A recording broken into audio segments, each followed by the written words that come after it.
आज का सेशन जो है ना बहुत बहुत ज्यादा इंपॉर्टेंट मैं बोलूंगा। यानी आप किसी भी चीज को स्किप कीजिए लेकिन इस सेशन को स्किप मत करना।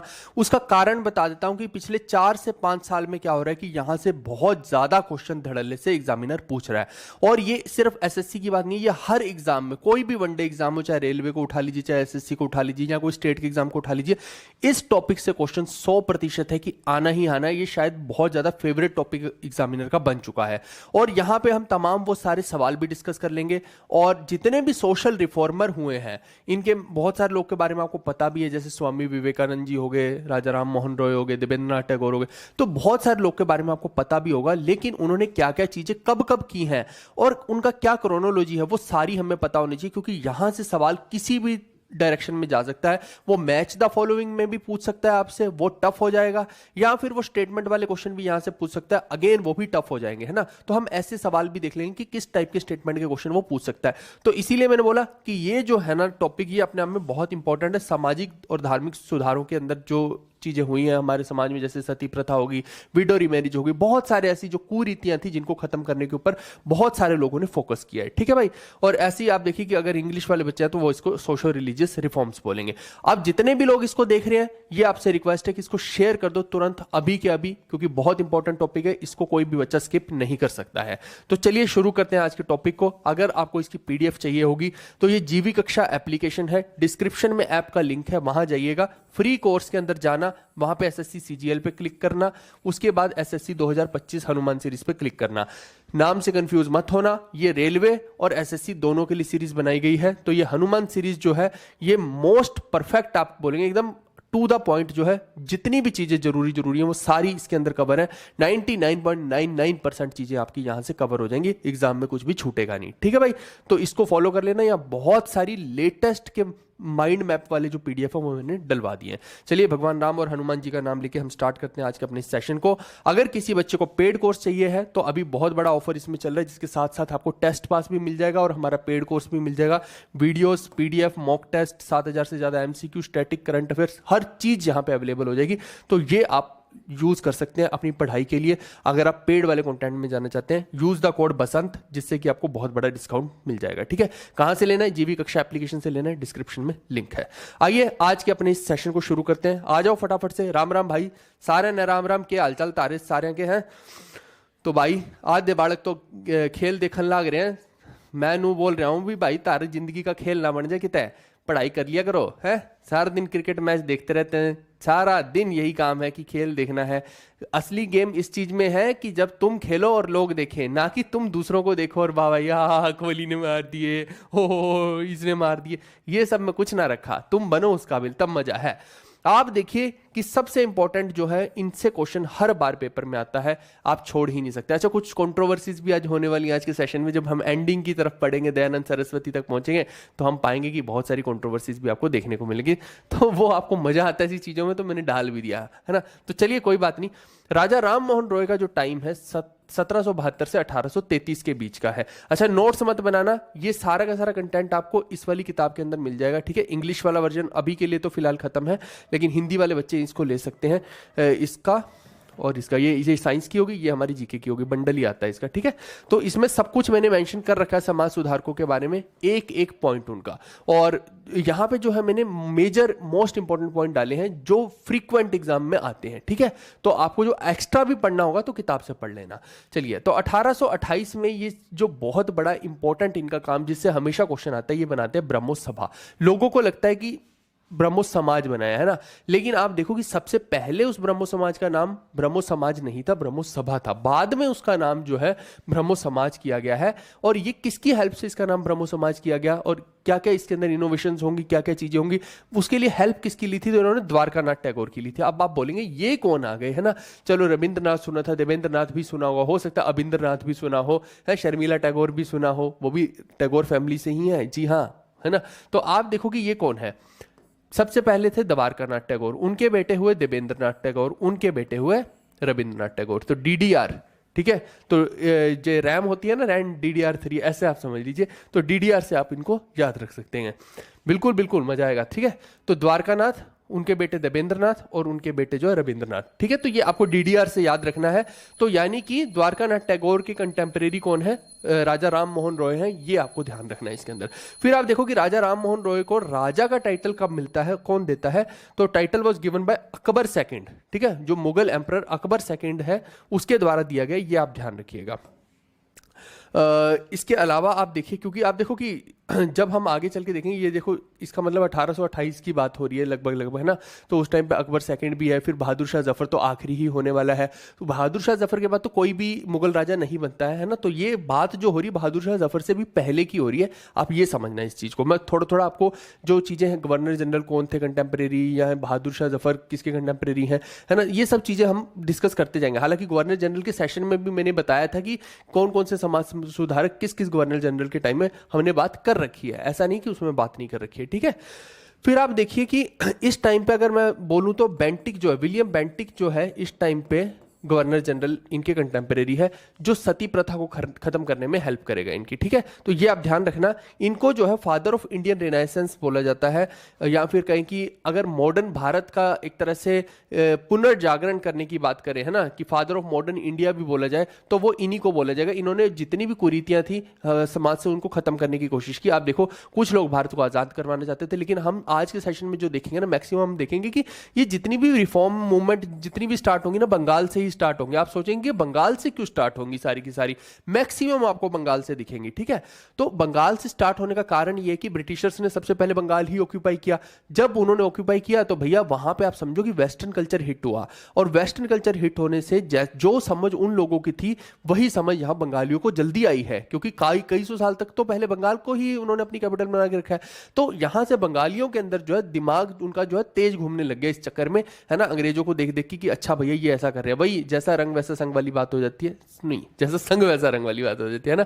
तो उन्होंने जो है थोड़ा सा वेस्टर्न कल्चर को अडॉप्ट किया। तो वेस्टर्न आइडियाज से उन्हें पता लगा कि हमारे समाज में बहुत सारी कुरीतियां हैं जिनको खत्म करने की अत्यंत आवश्यकता है। ठीक है, तो ये चीज जो है इनको बोलेंगे फादर ऑफ इंडियन रिनेसेंस। इसके बाद आप देखिए कि आगे जब मैं चलता हूं तो 1829 की बात है, ये याद रखना है। ब्रह्मो समाज या ब्रह्मो सभा जो है 1828 और 1829 में सती प्रथा। तो सती प्रथा आप देखो कि एक लड़की को, है ना, कि वो आदमी उसका मर गया तो उसके बाद जो लेडी है उसको भी यहाँ पे चिता में जला दिया जाएगा। तो वैसे मैं आपको ये बता दूं कि ये हर जगह पे प्रथा नहीं थी, है ना। ऐसे तो देखो कि फिर काशी में कितनी सारी विधवाएं भी रहती थी, है ना, वो घरेलू भी थी बहुत सारी विधवाएं, तो फिर वो कैसे अलाउड था। लेकिन आप समझो कि मैक्सिमम जगह पे ये चीज होती थी, और उस टाइम पे आप समझो कि समाज के अंदर जो है बहुत सारी औरतें तो विलिंगनेस के साथ कर देती थी कि अच्छा मेरा जो पति है वो चला गया तो मैं भी अब क्या करूंगी, है ना। तो वो अपनी विलिंगनेस से कर देती थी। कुछ जो है फोर्सफुल भी किया जाता था, है ना। बहुत जगह पे हमने देखा कि अपने मतलब को साधने के लिए लोग जो है विमेन को फोर्स करते थे कि नहीं नहीं तुम भी ये करो, है ना। या फिर कोई लोग ग्रीड के चक्कर में, जो पंडे हैं ये तो ग्रीड के चक्कर में, पुजारी सिस्टम वाले जो है कि भैया वो सोना चांदी पहना के उसको बिठा देंगे, उसके बाद जो है वो बंडल बाद में जो मिलेंगे वो फिर ब्राह्मण के, है ना। तो वो वाली कहानी भी है एक। तो इस तरीके से जो है पूरा का पूरा सिस्टम जो है कुरीतियों से तो भर रखा था, ये 100% है ना, इससे कोई मुंह नहीं मोड़ सकता है। और आप देखिए कि किसी भी बड़े राजा ने, अंग्रेजों को छोड़ के किसी भी बड़े राजा ने इस चीज को करने की कोशिश नहीं की।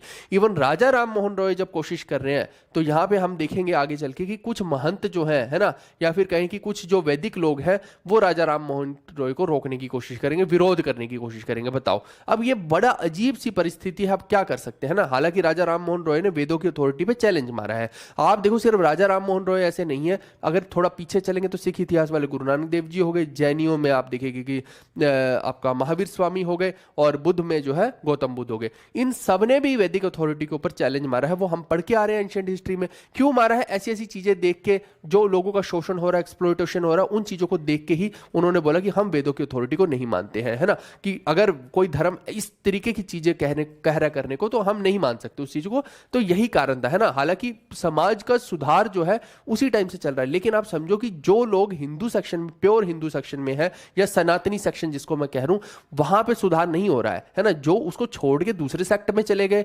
दूसरे पंथ में चले गए, वहां जरूर एक उनको बेनिफिट हुआ, लेकिन बाकियों को तो नहीं हो रहा है। आप समझ रहे हो इस पॉइंट को मेरे, है ना। तो जो ये एक बहुत इंपॉर्टेंट चीज थी जो कि अच्छी की है ना।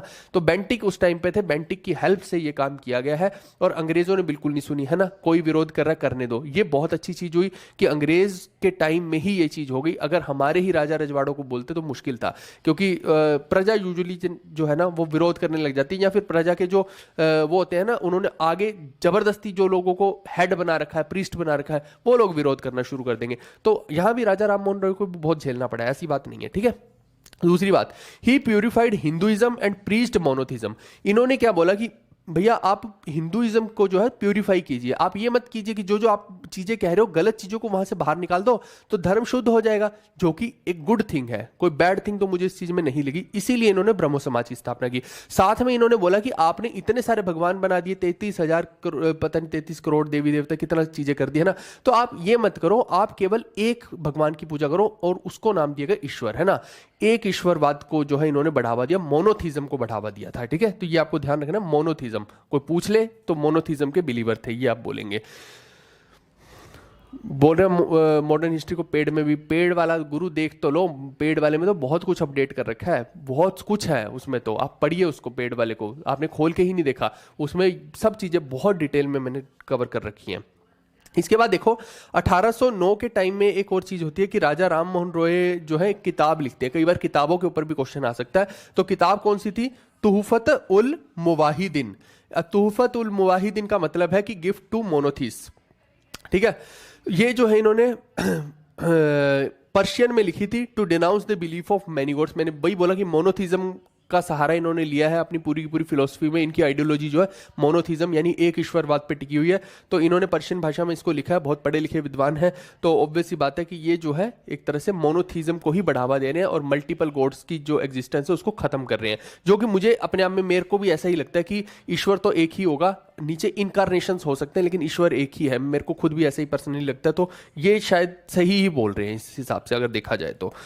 फिर हम बात करते हैं कि फेमस बुक्स उनकी और कौन कौन सी हैं। अगर बाई चांस एग्जामिनर सनक जाए एग्जामिनर की, है ना, वो भड़वा कुछ भी कर सकता है, आपको पता है, उसका दिमाग जो है कहीं भी घूम जाता है, सुई कभी इधर कभी उधर, और उसका इलाज तो है नहीं है कि जाके उसके लठ मारो कि भाई ये भी कोई पूछने की चीज़ है जो पूछ रहा है, या बड़ा सा इंजेक्शन झोटे वाला उसके पिछवाड़े पे लगा दो, ऐसा तो ना हो सकता। उसका इलाज है नहीं तुम्हारे पास। इलाज एक ही है कि खुद अपने आप को तैयार कर लो, है कि वो तुम्हारी ऐसी की तैसी फेरने को करे तो तुम जो है अपने आप को मजबूत वज्र का बना के जाओ। तो ये रहा वो वज्र, है ना। तो राजा राम मोहन रॉय की और किताबें कौन सी है? वेदांता गंठ। अब ये कुछ कुछ है, इनको वेदांत गण कह लीजिए, है ना, गंठ तो क्या गण कह लीजिए।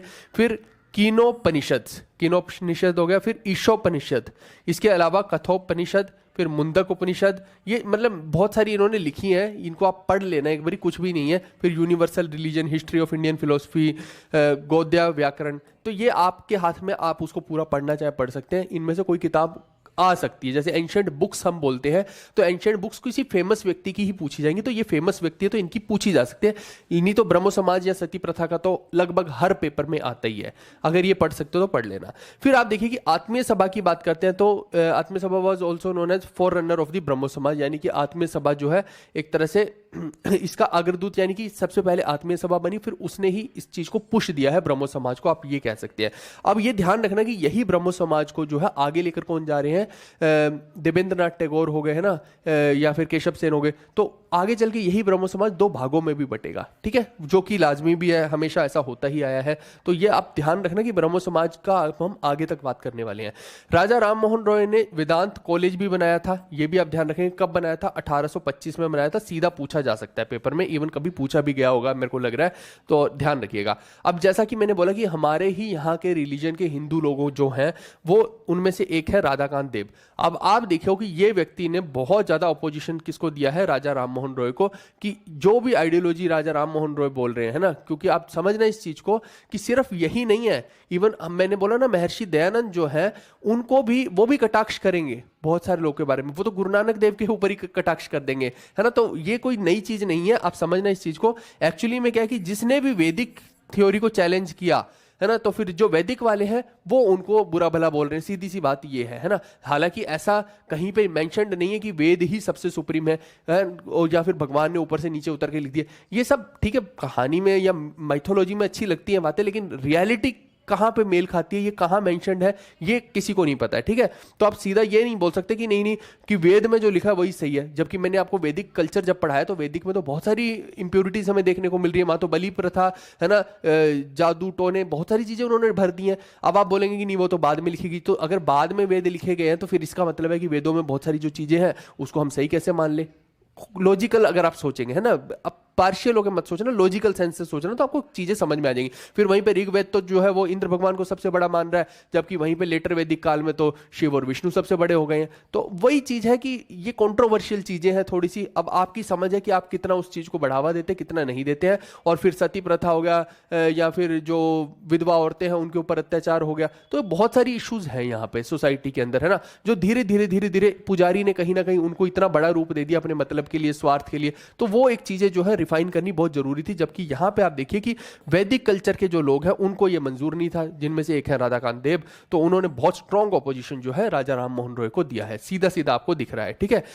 और इन्होंने क्या स्टार्ट किया था, धर्म सभा स्टार्ट की थी 1830 में, ठीक है। और एक न्यूज़पेपर अगर बोलेंगे तो इन्होंने जो है समाचार चंद्रिका जो है एक न्यूज़पेपर भी लॉन्च किया था इस चीज को अपोज करने के लिए। ये बोल सकते हैं अपोज कैसे करेंगे, ये थोड़ी कि सामने वाले के गेट पे जाके अरे तुमने मेरे बारे में ऐसा कैसा बोल दिया, ऐसे करने से कोई ओपोजिशन नहीं होता है। ओपोजिशन का पुराने जमाने में जो तरीका था, सोशल मीडिया होता नहीं था, तो या तो अखबारों के माध्यम से होगा या किताबों के माध्यम से होगा। क्योंकि पहले के लोग जो है, जब आप छोटे थे आप देखो कि आप भी मैगजीन वगैरह, चंपक वगैरह आती थी है ना, पढ़ते थे, तो पहले जमाने में ऐसे ही था। या फिर उस टाइम पे हम देखते थे हमारे मम्मी पापा अखबारें पढ़ते थे, दादाजी अखबार पढ़ते थे, आपने कभी देखा होगा। आज की डेट में वही कल्चर बिल्कुल ही खत्म हो गया। अब कहाँ लोग के पास टाइम है, सीधा सोशल मीडिया पे न्यूज आ जाती है विद इन 1 मिनट है ना। उधर ट्रंप और जेलेंस्की लड़ लिए तो यहाँ पे 1 घंटे में तो पता लग गया लोगों को कि भैया ट्रंप और जेलेंस्की ने एक दूसरे के बाल नोच लिए है ना। तो ये चीज अब देखो कि कौन इंतजार करेगा कि कल अखबार में छपेगा, इतना समय नहीं है लोगों के पास, समझ रहे हो। बोलते झोटा क्या होता है इनको झोटा ही नहीं पता भाई। भैंस का पति जो होता है उसको झोटा बोला जाता है? कोई समझा दो इनको कि झोटा क्या होता है। भैंस के पति को झोटा बोला जाता है, तो गाय के पति को क्या बोला जाता है, ये भी मेरे को बताओ जल्दी से, है जल्दी से बताओ मेरे को कि गाय के पति को क्या बोला जाता है, तब मजा आएगा। यहां पे आधे लोग गलत ही उत्तर देंगे, मैं बता रहा हूं आपको नहीं बता पाओगे भाई, दो दो होते हैं उसमें, सोच के देखोगे तो समझ आ जाएगा कि गाय के पति को क्या बोलेंगे अगर झोटा जो है वो बफेलो के पति को बोल रहे हैं तो। फिर आप देखिए कि राजा राम मोहन रॉय की जब डेथ होती है तो उसके बाद ब्रह्मो समाज जो है 2 भागों में स्प्लिट होता है। एक होता है ब्रह्मो समाज ऑफ इंडिया जो कि केशव चंद्र सेन के अंडर रहता है, और दूसरा रहता है देवेंद्रनाथ टैगोर के अंडर आदि ब्रह्मो समाज, है ना। क्या बोल रहे हैं बोलते बैल, एक बोल रहा ओक्स 2 होते हैं, एक बैल होता है और एक और भी होता है यार, मैं दिमाग में नहीं आ रहा अभी, बीच लेक्चर में आएगा तो इसके बारे में डिस्कशन करेंगे ही मतलब ये बहुत इंपॉर्टेंट क्वेश्चन है, इसके बारे में तो एग्जामिनर पूछ ही सकता है आपसे है ना कि बताओ गाय के पति का क्या नाम है। तो ये इस बारे में भी मैं बताऊंगा आपको, मेरे दिमाग में आ नहीं रहा। एक बैल होता है और एक और कुछ भी होता है, मेरे को दिमाग में नहीं आ रहा, तब मैं आपको कंफ्यूजन पैदा करूंगा, ठीक है। अच्छा यहाँ पे देखो कि केशव चंद्र सेन है और दूसरा है देवेंद्रनाथ टैगोर। अब आप सोचेंगे कि ऐसा भी क्या हो गया कि दोनों ने अपने रास्ते अलग कर लिए, जबकि आपको मैं बताऊं तो केशव चंद्र सेन ने बहुत इसको पीक पे पहुंचाया था। राजा राम मोहन रॉय ने स्टार्ट किया है ब्रह्मो समाज, ऑब्वियस ये बात है जो स्टार्ट कर रहा है वो कितना की आगे तक ले जाएगा उसको, है ना। एक ना एक पॉइंट पे उसकी फिर डेथ हो रही है, फिर आगे दूसरा व्यक्ति जो उसको नेक्स्ट लेवल पे लेके जाता है। तो केशव चंद्र सेन ने नेक्स्ट एनर्जी लेवल जो है यहाँ पे क्रिएट कर दिया था। लेकिन फिर भी ऐसा क्या हुआ कि देवेंद्रनाथ टैगोर उनसे सहमत नहीं थे, है ना, और आप देखो कि उन्होंने इस चीज को अलग कर दिया। तो उसका कारण ये था कि जो केशव चंद्र सेन है, इनकी जो बेटी है, इन्होंने अपनी बेटी का जो शादी है वो सनातनियों में करवा दी, है ना। और आप फिलोसफी कौन सी लेकर चल रहे हो, ब्रह्मो समाज की लेकर चल रहे हो। एंड ब्रह्मो समाज इज डिफरेंट फ्रॉम सनातनी फिलोसफी। इस छोटा सा एग्जांपल मैं फिर से बता देता हूं, ये मोनोथीज्म में है बिलीव कर रहा ब्रह्मो समाज, और जबकि सनातनी क्या कर रहे हैं, वो तो मल्टीपल देवी देवताओं में बिलीव करते हैं। छोटी सी एग्जांपल से मैंने बता दिया। फिर सनातनी जो है वो विडो को रिमैरिज नहीं करने देंगे, है ना, वैसा कोई अधिकार नहीं देखने को मिलता, या फिर सती प्रथा के अधिकार देखने को मिल रहे हैं वहां पे, जबकि ब्रह्मो समाज जो है वो कंप्लीटली इन चीजों को प्रोहिबिट करता है। तो दोनों की आइडियोलॉजी कंप्लीटली डिफरेंट है। तो फिर देवेंद्रनाथ का कहना था कि भैया आपने अपनी बेटी की शादी सनातनियों में क्यों करवा दी। तो ये एक थोड़ा सा आप समझिए कि धीरे धीरे उनको कहीं लग रहा था कि कहीं ये भी इसको धीरे धीरे वापस से उसी तरफ ना धकेल दें जब जहां से जिस दलदल से हम निकाल के लाए, ऐसा शायद उनका मानना था। इस वजह से उन्होंने जो है यहां से अपने रास्ते अलग कर लिए। तो एक गुट बट गया केशव चंद्र की तरफ, और दूसरा जो बट गया वो देवेंद्रनाथ की तरफ बट गया। कहानी समझ में आई तुम्हें चलो चलो अरे गाय के दो पति नहीं होते उसको, हाँ ये देखो एक लौंडे ने बोला खागड़, एक खागड़ भी होता है भाई, है ना। आ नहीं रहा मेरे दिमाग में, नहीं तो मैं गाय के उसको बताता। अरे उसको बोल, दो अलग अलग होते हैं भाई, है ना। एक तो बैल होता है, बैल का तो मुझे पता है। एक और होता है यार, मेरे को नाम क्यों नहीं याद आ रहा यार, दिमाग में नहीं आ रहा। क्वेश्चन देखो आज इनसे छोड़ के क्वेश्चन देखो कहाँ जा रहे हैं, गाय के पति के ऊपर जा रहे हैं। सिग्निफिकेंस देखो ब्रह्मो समाज का क्या था। एक तो उसने कंडेम किया कि हिंदूज के अंदर जो गलत प्रैक्टिसेस हो रही हैं, अंधविश्वास हो रहे हैं, उनको खत्म किया जाए, तो ये एक अच्छी चीज की, है ना। जबकि आप देखिए बुद्धिज्म, जैनिज्म, सिखिज्म, ये सब भी यही कर रहे थे। इन्होंने पुराने टाइम में कर दिया, इन्होंने नए टाइम में, मॉडर्न टाइम में कर दिया, ये आपको समझना है। फिर आप देखिए कि सती और पर्दा सिस्टम, देखो सारा दिन औरतें यूं पर्दा लेके बैठी रहे, है ना। इससे क्या हो रहा था, एक तो आप समझो, आप अगर आपको पता हो पुराने टाइम में आपने लेडीज को देखा, वो यूं करके वो चलती थी, कुबड़ निकल जाता था, है ना। सारा दिन वो यूं करके और कुबड़ में रहती थी। तो ये जो है मॉडर्नाइजेशन के हिसाब से बहुत गलत चीज है या पिछड़े जमाने की चीज है। जबकि आप देखो कि अगर औरत सारा दिन यही करती रहेगी तो वो आगे कैसे बढ़ेगी। आज देखो कितनी औरतें जो सीईओ लगी हुई हैं कंपनियों में, कितने उच्च पदों पे लगी हुई हैं, है ना। आप देखो हमारे देश में ही फिनेंस मिनिस्टर को देखो, सोचो फिनेंस मिनिस्टर मोदी जी के सामने यूं घूंघट निकाल निकाल के जाए तो कितना अजीब लगेगा, है ना। और इधर से तुम सबकी भीड़ को संबोधित करने के लिए मान लो फिनेंस मिनिस्टर आ जाए और वो देखे अच्छा यहाँ तो नीचे मर्द बहुत खड़े हुए हैं, पहले तो फिनेंस मिनिस्टर यूं घाघरा चोली करके हैं, यूं कर ले, कितना अजीब सी स्थिति पैदा हो जाएगी। सोचो देश के अंदर, है ना, कि ये कैसी फाइनेंस मिनिस्टर है। तो एग्जाम्पल को समझ रहे हो, तो उस चीज को रिफाइन करना बहुत जरूरी था, है ना। इवन अब मुस्लिम्स में देखिए तो उसमें भी यही है, हिजाब की बात होती है ना। तो हिजाब जो लगा रहे हैं, अब वो ठीक है, वो अपनी प्रोटेक्शन के हिसाब से एक डिफरेंट चीज होगी, लेकिन अगर मॉडर्नाइजेशन के हिसाब से देखेंगे तो वो आपको ठीक नहीं लगेगा, वही चीज है ना। तो हिंदूज के अंदर जो है बहुत जल्दी आप समझो मॉडर्नाइजेशन आ रही थी, मुस्लिम्स में उसी के कंपैरिजन में स्लो है मॉडर्नाइजेशन, है ना। वो थोड़ा ऑर्थोडॉक्स में बिलीव ज्यादा करते हैं, हिंदूज जो वो जल्दी मॉडर्नाइज्ड हो रहे हैं और वेस्टर्न कल्चर धीरे धीरे आ ही रहा है। ये 100% है कि जो 50 साल पहले ब्रिटेन में आ गया, यूएस में आ गया, 50 साल के बाद भारत में आना ही है। तो अगर आपको अपने भारत का फ्यूचर देखना तो अभी उनका कल्चर देख लो, वैसा सा यहाँ आएगा ही आएगा। इस चीज को कोई रोक नहीं सकता है ना। ये अपने आप में चेंज इज एटर्नल, चेंज हमेशा रहेगा ही रहेगा, है ना। तो वो जो चीज है इन्होंने खत्म की कि भैया औरतें क्यों इस तरीके से करें। इवन अगर आप सिख धर्म में भी देखते हैं तो वहां भी गुरुओं ने यही बोला कि ये औरत की अपनी मर्जी की, अगर उसको कंफर्टेबल फील नहीं हो रहा है ना कि सामने बहुत सारे मर्द हैं, मैं उनकी सभा में चलेगी, उसे कंफर्टेबल फील नहीं हो रहा, तो उसको अधिकार है कि वो अपने चेहरे को छुपा ले।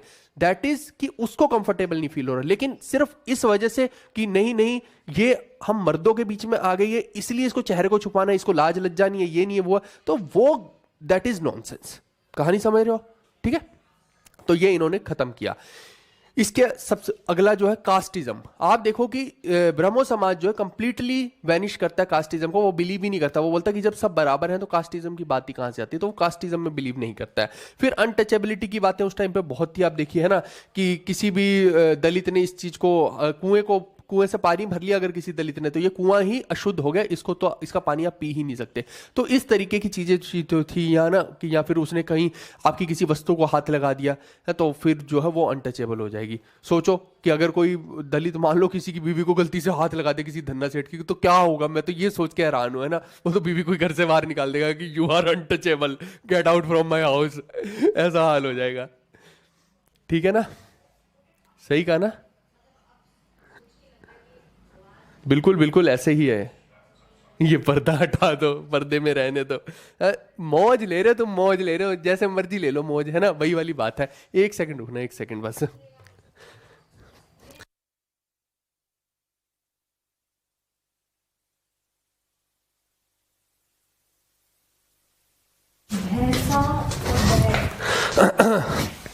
हाँ जी, ठीक है ना, चलो अब आप देखिए। हाँ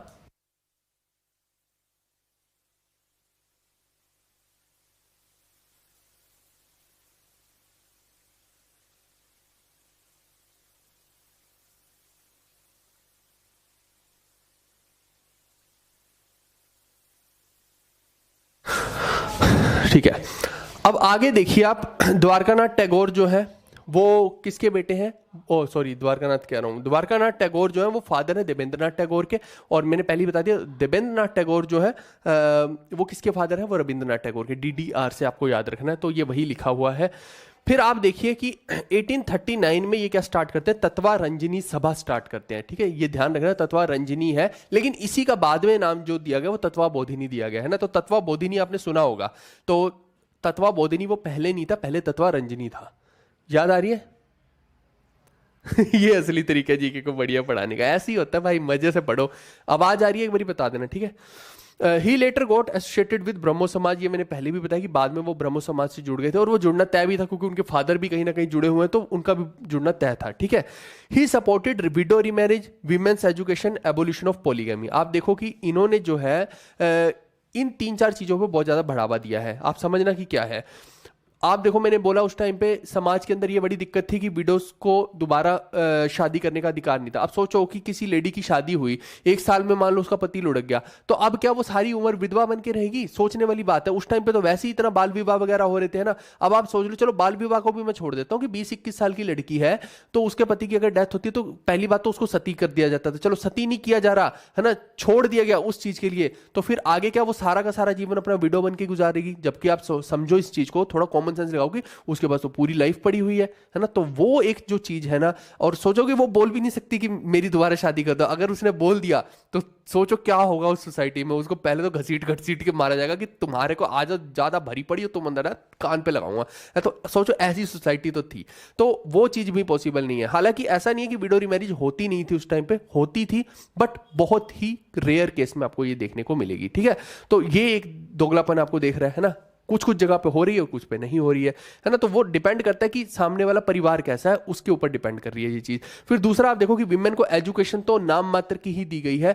अगर इतनी ही विमेन एजुकेटेड होती तो आप मेरे को बताओ कि इंडियन नेशनल कांग्रेस में कितनी की विमेन थी? सोच के बताओ। मॉडर्न टाइम है ये इंडियन नेशनल कांग्रेस वाला, तो उससे पहले को तो आप बात ही छोड़ दो। इंडियन नेशनल कांग्रेस में कितनी विमेन पढ़ी लिखी आई है मेरे को बताओ, है ना। इवन हम तो इस बात को देख रहे हैं कि इंडियन नेशनल कांग्रेस को स्टार्ट ही कौन कर रहे हैं? सिर्फ मर्द ही सारे के सारे स्टार्ट कर रहे हैं, एक वीमेन नहीं दिखाई दे रही। एनी बिसेंट बाद में आ रही, वो आयरिश महिला है। और कब 1925 में जाके सरोजनी नायडू आ रही है, और फिर जो है थोड़ा थोड़ा उस टाइम तक बहुत ज्यादा डेवलपमेंट हो गई थी वीमेन के लिए, तो वो पढ़ी लिख रही थी। और फर्स्ट ग्रेजुएट्स जो निकल के आ रही है, आप देखो कि INC के टाइम में ही निकल के आ रही है 1925 के आसपास में। तो कितनी वियर्ड सिचुएशन है आप सोचो। तो वहां से आपको पता लगता है कि वीमेन को एजुकेशन तो देना ही नहीं, गवार बना के रखना, घर में बच्चों का पालन करो, वो वाली सिचुएशन आपको बढ़ रहा है। बिल्कुल मैं वही बोल रहा हूं, ऐसा ही होता था उस टाइम के समाज में।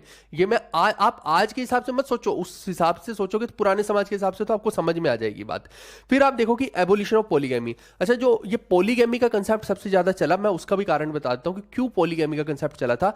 जो पुराने टाइम होते थे, उस टाइम पे क्या होता था, मैक्सिमम जितने भी मर्द होते थे वो लड़ाइयां लड़ने जाते थे, है ना। आप हजारों साल पुरानी बात कीजिए, जब राजा रजवाड़ों का टाइम है। आप सोचो कि राजा ने हर गांव से, सबसे पहले तो कोई ऑर्गेनाइज्ड आर्मी नहीं होती थी, तो राजा लोग क्या बोलते थे कि भैया जितने भी गांव के हैं लौंडे हो, भाई भरकम हो, सब आ जाओ। सबको बुला लेते थे, हर परिवार में से एक को आना ही आना है, छोड़ नहीं सकते किसी को भी, है ना। तो मान लो कि ये आदमी यहां आ गया, ये आ गया, ये आ गया। अब ये बताओ मेरे को, सपोज करो एग्जांपल के तौर पे मैं बता रहा हूं कि क्यों पॉलीगैमी का बढ़ावा मिला।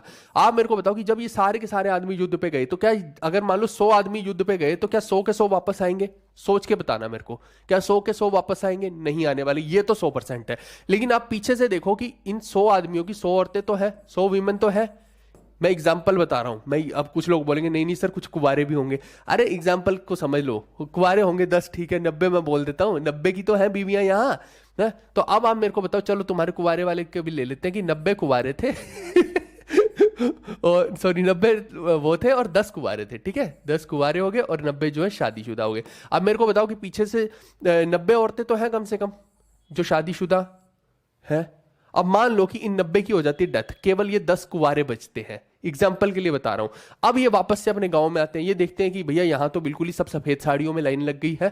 तो इस वजह से उस टाइम पे ये बड़ी दिक्कत हो गई कि जो मर्दों की संख्या है वो कम हो रही थी और औरतों की बढ़ रही थी। ये उल्टा था। आज की डेट में सेक्स रेशो उल्टी हो चुकी है ना। लोग लड़कियों को मारते हैं तो कहां से लड़कियां पैदा होंगी? आज शादी के लिए लौंडों को लड़कियां नहीं मिल रही है ना, देख लो आप। ढूंढते फिर रहे हैं। पहले दहेज मांगा करते थे, अब देने को फिर रहे हैं धीरे धीरे, है ना, कि चलो मैं इतने करोड़ तुम्हें दे दूंगा, तुम मुझसे शादी कर लो। तो ऐसी चीज सीन चल रहे हैं। तो यहाँ पे आप समझो इस चीज को कि ये 10 लौंडे वापस जा रहे हैं, है ना। तो वहां बहुत सारे बुजुर्गों ने क्या किया, उन्होंने सोचा कि चलो पॉलीगैमी का कंसेप्ट ले आते हैं, ये तो गड़बड़ हो जाएगी फिर, है ना। ये बेचारी जो है, इनके बच्चे जो है वो सब रुल जाएंगे, छोटे छोटे बच्चों को कहाँ औरतें पालेंगी, ना वो एजुकेटेड है।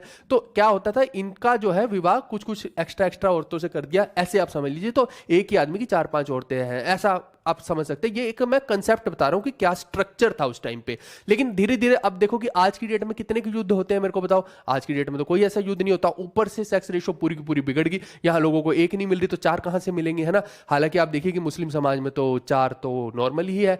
अच्छा, मैं पूछूं कि मुस्लिम्स कितनी शादी कर सकते हो? अनंत कर सकते हैं, उनका लो पढ़ के देखो, अनंत है। आप सोचोगे नहीं ऐसा नहीं, 4 ही है, नहीं नहीं, 4 से ज्यादा भी कर सकते हैं। लेकिन उसके लिए उनको क्या करना पड़ेगा, 1 2 3 4 कर ली, है ना। अब वो क्या करेगा, पिछली वाली को किसी को भी वो दे देगा डाइवोर्स, 3 बार बोल दिया तलाक तलाक तलाक, खत्म।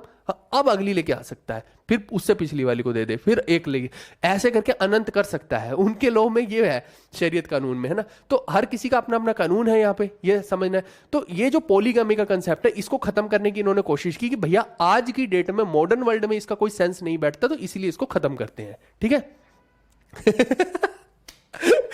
मजा आ रहा है, इनको अलग ही माहौल बना रखा है, ठीक है। तो इस वजह से जो है आपको पॉलीगैमी का इन्होंने कंसेप्ट खत्म करने की कोशिश की। चलिए, इसके बाद 1843 में देखिए, started a monthly theological journal named Tattvabodhini Patrika, ठीक है। तो इसके बारे में, तत्वाबोधिनी पत्रिका के बारे में बहुत बार पेपर में आता है, ये रट लो, इसका ईयर भी रट लो। तो किस भाषा में की थी? बंगाली भाषा में। और ये जो है इनको इनकॉर्पोरेट कहाँ की थी इन्होंने? ब्रह्मो समाज में ही इनकॉर्पोरेट की थी, और ब्रह्मो समाज में ही ये पत्रिका बहुत ज्यादा फैलाने की कोशिश की थी। जैसे आप इनकम टैक्स में जाएंगे तो इनकम टैक्स की भी एक पत्रिका सी होती है, जो लगभग हर 2-4 महीने में निकाल ही देते हैं, बजट के ऊपर डिपेंड करता है, महीने भर में भी निकाल सकते हैं, साल भर में भी निकाल सकते हैं, that depends on the budget. उसमें आप अपनी कविताएं, अपनी कहानियां लिख के दे सकते हो, या कोई अपने आर्टिकल्स लिख के दे सकते हो जो आपके उसमें पब्लिश करते हैं। तो इनकम टैक्स डिपार्टमेंट वो सर्कुलेट करता है पूरे के पूरे, है ना। तो वैसा भी होता है। तो इसके बाद आप देखिए कि इन्होंने जो है लिखा है ब्रह्मो कॉवेनेंट, ठीक है। He wrote the Brahmo covenant which was statement of the creed of the Brahmo Samaj and made a list of the duties and obligations of the members. क्योंकि आप देखो कि ऑलरेडी इनका मनमुटाव चल रहा है केशव चंद्र सेन से, तो इन्होंने यहाँ पे कोड ऑफ कंडक्ट बना दिया कि अगर आप ब्रह्मो समाज को फॉलो कर रहे हो तो आपको ये सारे रूल्स का पालन करना ही पड़ेगा, है ना। जिसमें से मैंने बता दिया कि जैसे शादी अगर आप सनातनियों से कर रहे हो तो फिर वही बात आ जाएगी, फिर वो आइडियोलॉजिकल मिक्सअप हो जाएगा, फिर वो गड़बड़ है, ऐसे कोई दिक्कत नहीं है। लेकिन फिर आप आइडियोलॉजिकल मिक्सअप कर रहे हो तो एक इशू क्रिएट होगा ना उस चीज में। तो वही मैंने बताया कि इन्होंने वो पूरा का पूरा ड्यूटीज और ऑब्लिगेशंस बना दी, जिसको उन्होंने नाम दिया ब्रह्मो कॉवेनेंट, ठीक है। ब्रह्मो समाज के लोगों के लिए पूरे के पूरे रूल्स लिख दिए। तो ये देवेंद्रनाथ का हो गया।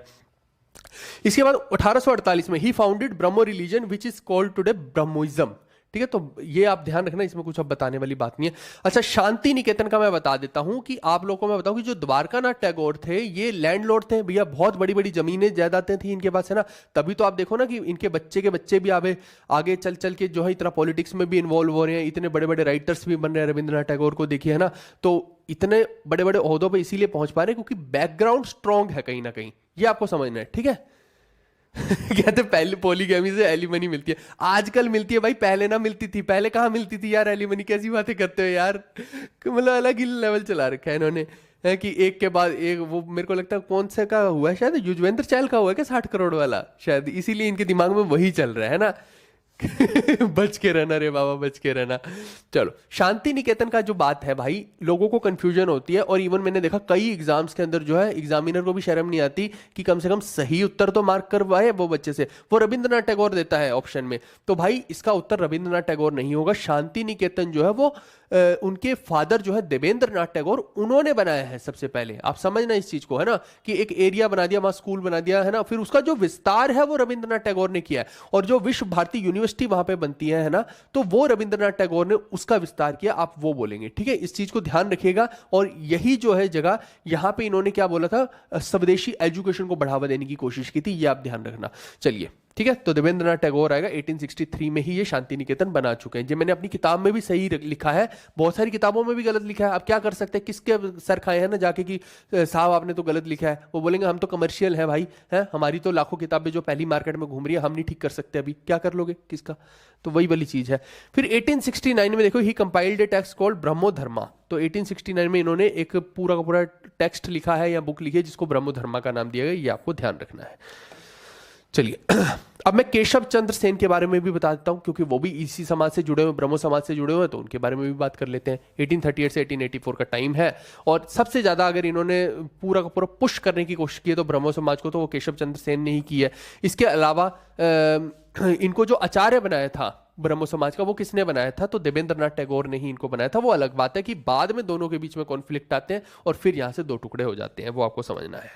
फिर आप देखिए कि लेटर ही फाउंडेड ब्रह्मो समाज ऑफ इंडिया, वो मैंने पहले ही बता दिया था। जब दो टुकड़े होते हैं, एक आदि ब्रह्मो समाज हो गया, एक ब्रह्मो समाज ऑफ इंडिया हो गया, तो ये केशव चंद्र सेन वाला हो गया। 1866 में जाकर दो टुकड़े होते हैं, तो वो आप समझेंगे इस चीज को, ठीक है। इसके बाद देखिए कि the Veda Samaj of Madras was inspired by Brahmo Samaj and established by Keshav Chandra Sen and K Sridharalu, ठीक है। तो ये जो वेदा समाज है मद्रास वाला, ये भी इन्हीं के द्वारा बनाया गया, और साथ में जो एक्स्ट्रा बंदे हैं इनको भी ध्यान रखना, ये 1864 के आसपास की बात है। फिर इसके बाद आप देखिए कि के श्रीधालू रिनेम्ड इट टू ब्रह्मो समाज ऑफ साउथ इंडिया। ये भी ध्यान रखना कि साउथ में जो चल रहा है, मैंने वही बताया ना, ये मद्रास कहाँ पे है मद्रास कहाँ पे है, साउथ में भाई साहब, है ना। तो आप समझो कि आज की डेट में तो चलो तमिलनाडु वगैरह आप बोल देते हो, लेकिन उस टाइम पे मद्रास बोल रहे हैं। तो साउथ में भी ब्रह्मो समाज की स्थापना की गई है ना। तो मेन उसमें लीड में कौन रहेंगे, के श्रीधालू रहेंगे, और 1864 में साउथ में भी हो चुकी है। जबकि ये लोग जो है ये बंगाल में कर रहे हैं, या दोनों को कंफ्यूज मत करना, एक जगह बंगाल हो गया और एक जगह मद्रास हो गया, तो दोनों अलग अलग जगह पे चीजें हो रही हैं, ठीक है। प्रेसिडेंसी जैसे होती थी ब्रिटिशर्स की, बॉम्बे, मद्रास और बंगाल, तो इन्होंने सोचा बॉम्बे बंगाल में हमने कर लिया, अब मद्रास में चलते हैं, वैसे आप समझ सकते हैं, ठीक है।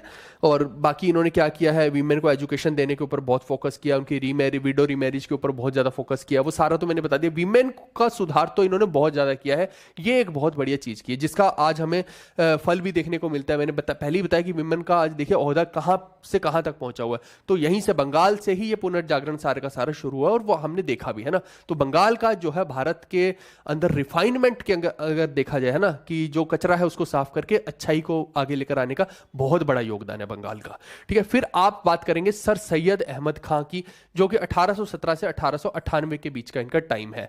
मोटा मोटे तौर पे अगर मैं बोलूं तो बहादुर शाह जफर भी इन्हीं के कंटेम्परेरी हैं, या ये बहादुर शाह जफर के कंटेम्परेरी हैं, ये हम समझ सकते हैं। और जो हम टू नेशन की थ्योरी की बातें करते हैं कि रहमत अली और इकबाल ने जो है उसको प्रमोट किया, तो ऐसा नहीं है। रियलिटी मैं बताता हूं कि रहमत अली और इकबाल तो बहुत लेट कर रहे हैं उस चीज को, है ना। 1933-34 में जाके जो ज्यादा उसको पुश दे रहे हैं उस कहानी को, और जिन्ना को भी इंस्पायर कर रहे हैं ये दोनों। लेकिन उनसे पहले रियलिटी में ये सारी की सारी कहानी, जो इसका पूरा का पूरा एक स्ट्रक्चर तैयार कर चुके हैं, वो सर सैयद पहले ही कर चुके हैं भाई साहब, है ना। ये आपको ध्यान रखना है।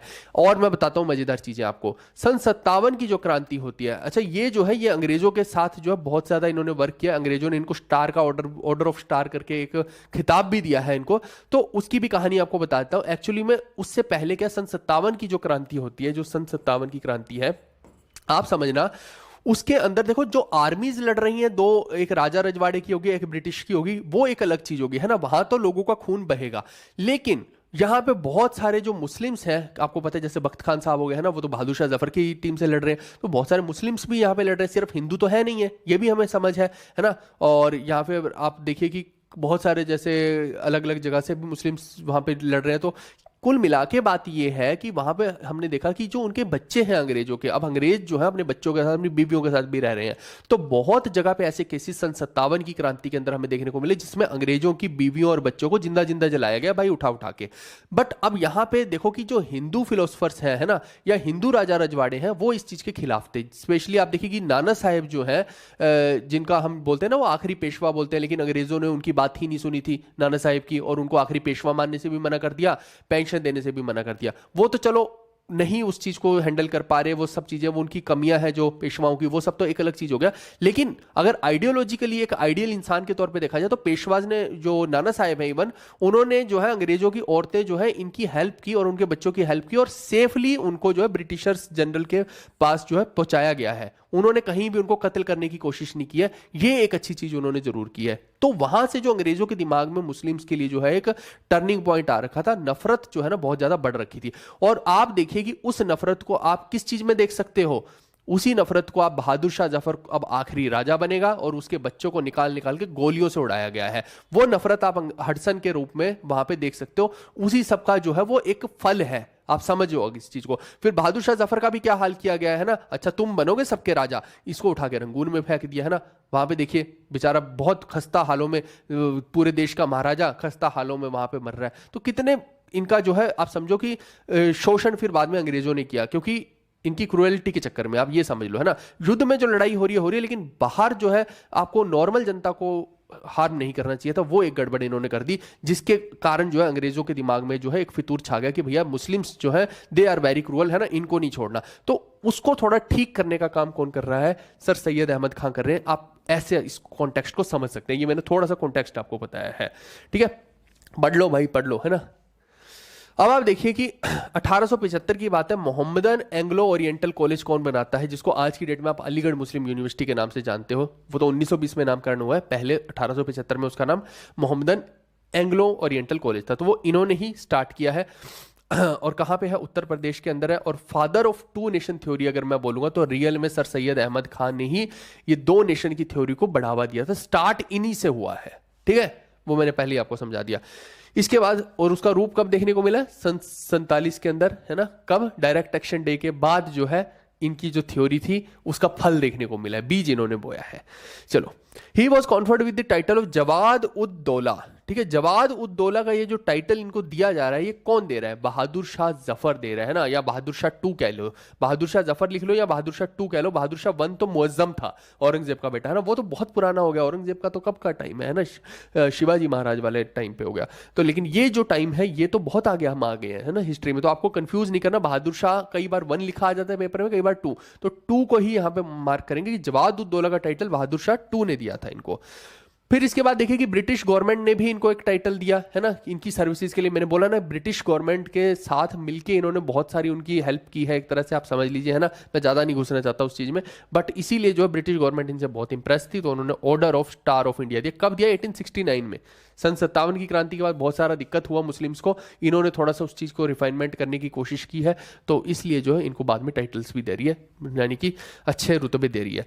ही रोट असबाबे बगावते हिंद, ये जो है इन्होंने किस reasons for the Indian revolt of 1857 basically उसी का ही अपना एक वर्जन लिख दिया है ना। तो अब इसके ऊपर तो बहुत सारे लोगों ने लिखी है कहानियां, पूरी सन 57 की क्रांति पे वीर सावरकर ने भी तो लिखी है ना। तो वो बहुत सारी किताबें, अंग्रेज राइटर्स की भी बहुत सारी किताबें हैं, लेकिन वो इसको जो आज़ादी की लड़ाई नहीं बोलते, वो म्यूटिनी ही बोलते हैं। मैक्सिमम जगह पे आपको म्यूटिनी ही देखने को मिलेगा, ठीक है। और इसकी कमियां जो है सन 57 की क्रांति की, वो तो हमने देख ही रखी है पहले ही, है ना। केवल 6000 ब्रिटिश मरे हैं, और वहीं पर जो है आप देखो जो भारत के लोग मरे हैं, चाहे हिंदू हो चाहे मुसलमान हो, 8 लाख के करीब लोग मरे हैं। इससे बड़ा नरसंहार क्या होगा, आप देखो, है ना। अनऑर्गेनाइज्ड लड़ाई का यही नतीजा होता है। 8 लाख लोग 6000 से लड़ नहीं पा रहे, क्यों? क्योंकि अलग अलग टाइम पर लड़ाइयां हो रही हैं, एक दूसरे को पता ही नहीं है, अपने अपने स्वार्थ छुपे हुए हैं। यही गड़बड़ थी सारी की सारी। नहीं तो 8 लाख लोग 6000 की तो बैंड बजा के रख दे, कितनी तोपे गोले ले आओ तुम, सारे यूं चढ़ाई कर दें 6000 लोगों पे 8 लाख लोग, तो कहां बचेंगे 6000 लोग? तो अब तो वो चलाने का टाइम नहीं देंगे 8 लाख लोग। सोचो, इस कॉमन सेंस को सोचो जरा,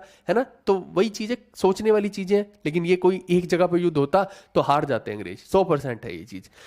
चलो, इसके बाद आप देखिए कि commentary on the holy Bible and Tahzibul Akhlaq, ये जो किताबें हैं ये भी इन्होंने ही लिखी हैं। अगर कोई पूछ ले तो आप सीधा सीधा बता देना।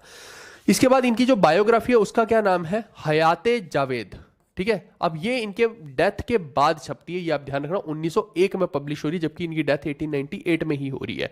तो ये इनकी जीवनी हो गई। इसके बाद एक क्वेश्चन पेपर में मैंने देखा था, तो बेगम्स ऑफ भोपाल पे भी आ रखा था। बहुत ज्यादा डिटेल में आपको जानने की जरूरत नहीं है, जो आ रखा था मैंने वही बता दिया कि जो बेगम्स ऑफ भोपाल है उन्होंने primary school of girls in Aligarh found किया था। तो ये आप ध्यान रखना, ये सीधा क्वेश्चन एक आ रखा था, तो मैंने बता दिया। चलिए अब प्रेयर सोसाइटी के बारे में जान लेते हैं कि ये क्या थी। आप देखिए कि एक व्यक्ति हुए 1867 में आत्माराम पांडुरंगा, ये शायद सुना भी होगा आपने नाम बहुत बार। तो इन्होंने जो है प्रार्थना समाज, जिसको प्रेयर सोसाइटी कह देते हैं या प्रार्थना समाज लिख देता हूं, प्रार्थना समाज, ठीक है, इसकी जो है नींव रखी है आप बोलेंगे। और इनको हेल्प किसने किया? केशव चंद्र सेन ने किया, ब्रह्मो समाज वाले, है ना, तो उन्होंने इनको हेल्प किया है। और साथ में इनको किसने किया? रामकृष्ण गोपाल भंडारकर ने इनको हेल्प किया है, ये पूरा का पूरा सिस्टम सेट करने के लिए, प्रार्थना समाज वाला, ठीक है। 1870 में आप देखो कि महादेव गोविंद रानाडे जो है वो इसको ज्वाइन करते हैं और उसके बाद इसको और ज्यादा फेम मिलती है इसी टाइम में। तो पॉपुलर जो ये हो रहा है, यूजुअली लोगों को ऐसा लगता है प्रार्थना समाज शायद रानाडे ने खोज की है, रियल फाउंडर एक तरह से बोल सकते हो उनको, लेकिन असली में अगर देखा जाएगा वैसे फाउंडर जो है वो फिर आपका आत्माराम पांडुरंगा ही होंगे। ये इंपॉर्टेंट है, ध्यान रखना। इन्होंने तो पीक पे लेके गए हैं, ये आप समझेंगे इस चीज को, ठीक है।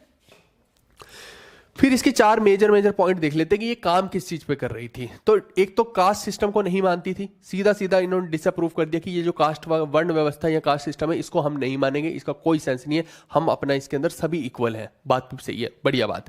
फिर वीमेन की एजुकेशन को सपोर्ट करने का बहुत शानदार, विडो की रिमैरिज का बहुत शानदार, रेजिंग मैरिज एज ये अगेन बहुत शानदार।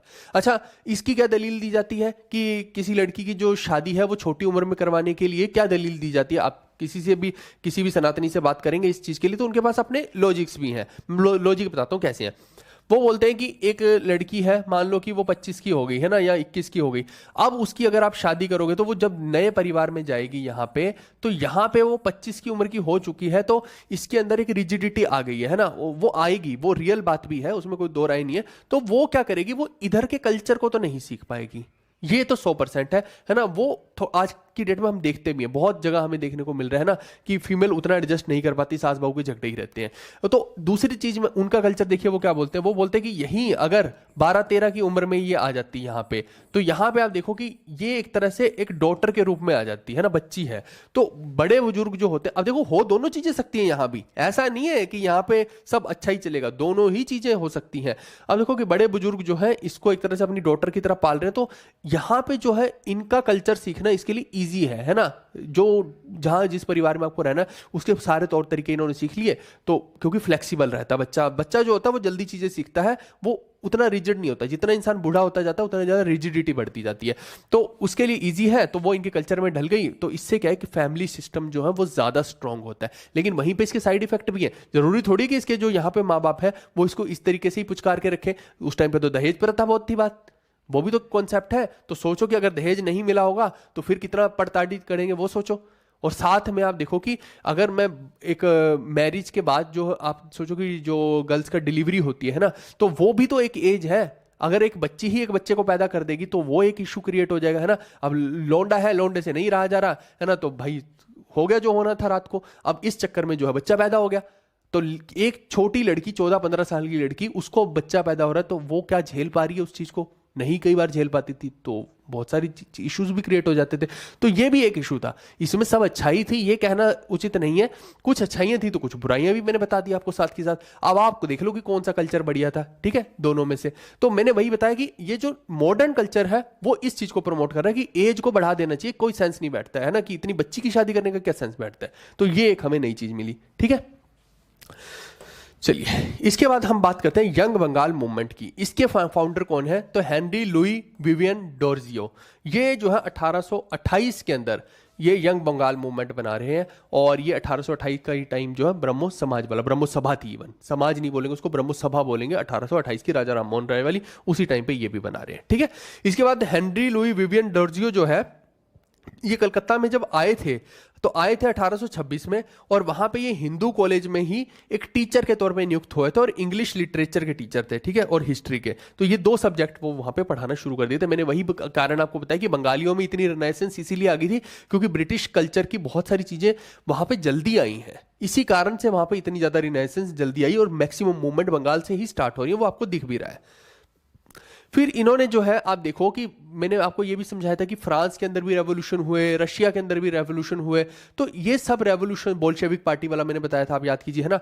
तो ये सब रेवोल्यूशन जो वहां पे हो रहे थे, यूरोप में हो रहे थे, है ना, या फिर रशिया वाली साइड में हो रहे थे, उन सब से इंस्पायर होके यहाँ के लोगों ने भी रेवोल्यूशन चलाने शुरू किए थे। ऐसा नहीं था कि भारत के लोग को कोई नई उपज एकदम से दिमाग में आई थी, वो पहले ही, मैंने बोला ना, जो वेस्ट में चीज पहले आ गई बाद में वो भारत में भी अडॉप्ट करता है भारत बहुत जल्दी, तो रेवोल्यूशन भी क्यों नहीं अडॉप्ट करेगा, वो भी करेगा ना, सीधी सी बात है। तो आप समझना कि यहाँ पे जो है रेवोल्यूशंस आते हैं तब जाके भारत एक तरह से आजाद होता है। तो इन्होंने वो जो फ्रेंच रेवोल्यूशन की कहानी है वो सारी लोगों को इंस्पायर करने के लिए बताई, जबकि है नहीं भारत के, लेकिन फिर भी बता रहे, तो बहुत बढ़िया चीज है ना। इसीलिए बोला जाता है कि जो टीचर होता है वो बहुत ज्यादा कोशिश करता है एक रिनाइसेंस क्रिएट करने की। तो टीचर का ओहदा, गुरु का जो ओहदा है वो बहुत ऊपर माना जाता है इसीलिए, ठीक है। तो इन्होंने कोशिश की कि लोग रैशनल थिंक करना शुरू कर दें। इन्होंने कभी भी ये बायसनेस नहीं रखी कि नहीं नहीं ये तो मेरे धर्म के लोग ही नहीं है, ये तो मेरे देश के लोग ही नहीं, मैं क्यों उनको बताऊं, है ना। तो अगर हो सकता है कि कोई ऐसा हमारे यहाँ पे क्लोज सोसाइटी वाला, क्लोज विचारों वाला व्यक्ति होता तो नहीं भी बताता, है ना, लेकिन इन्होंने ऐसा सोचने की कोई कोशिश नहीं की। इन्होंने इवन जो है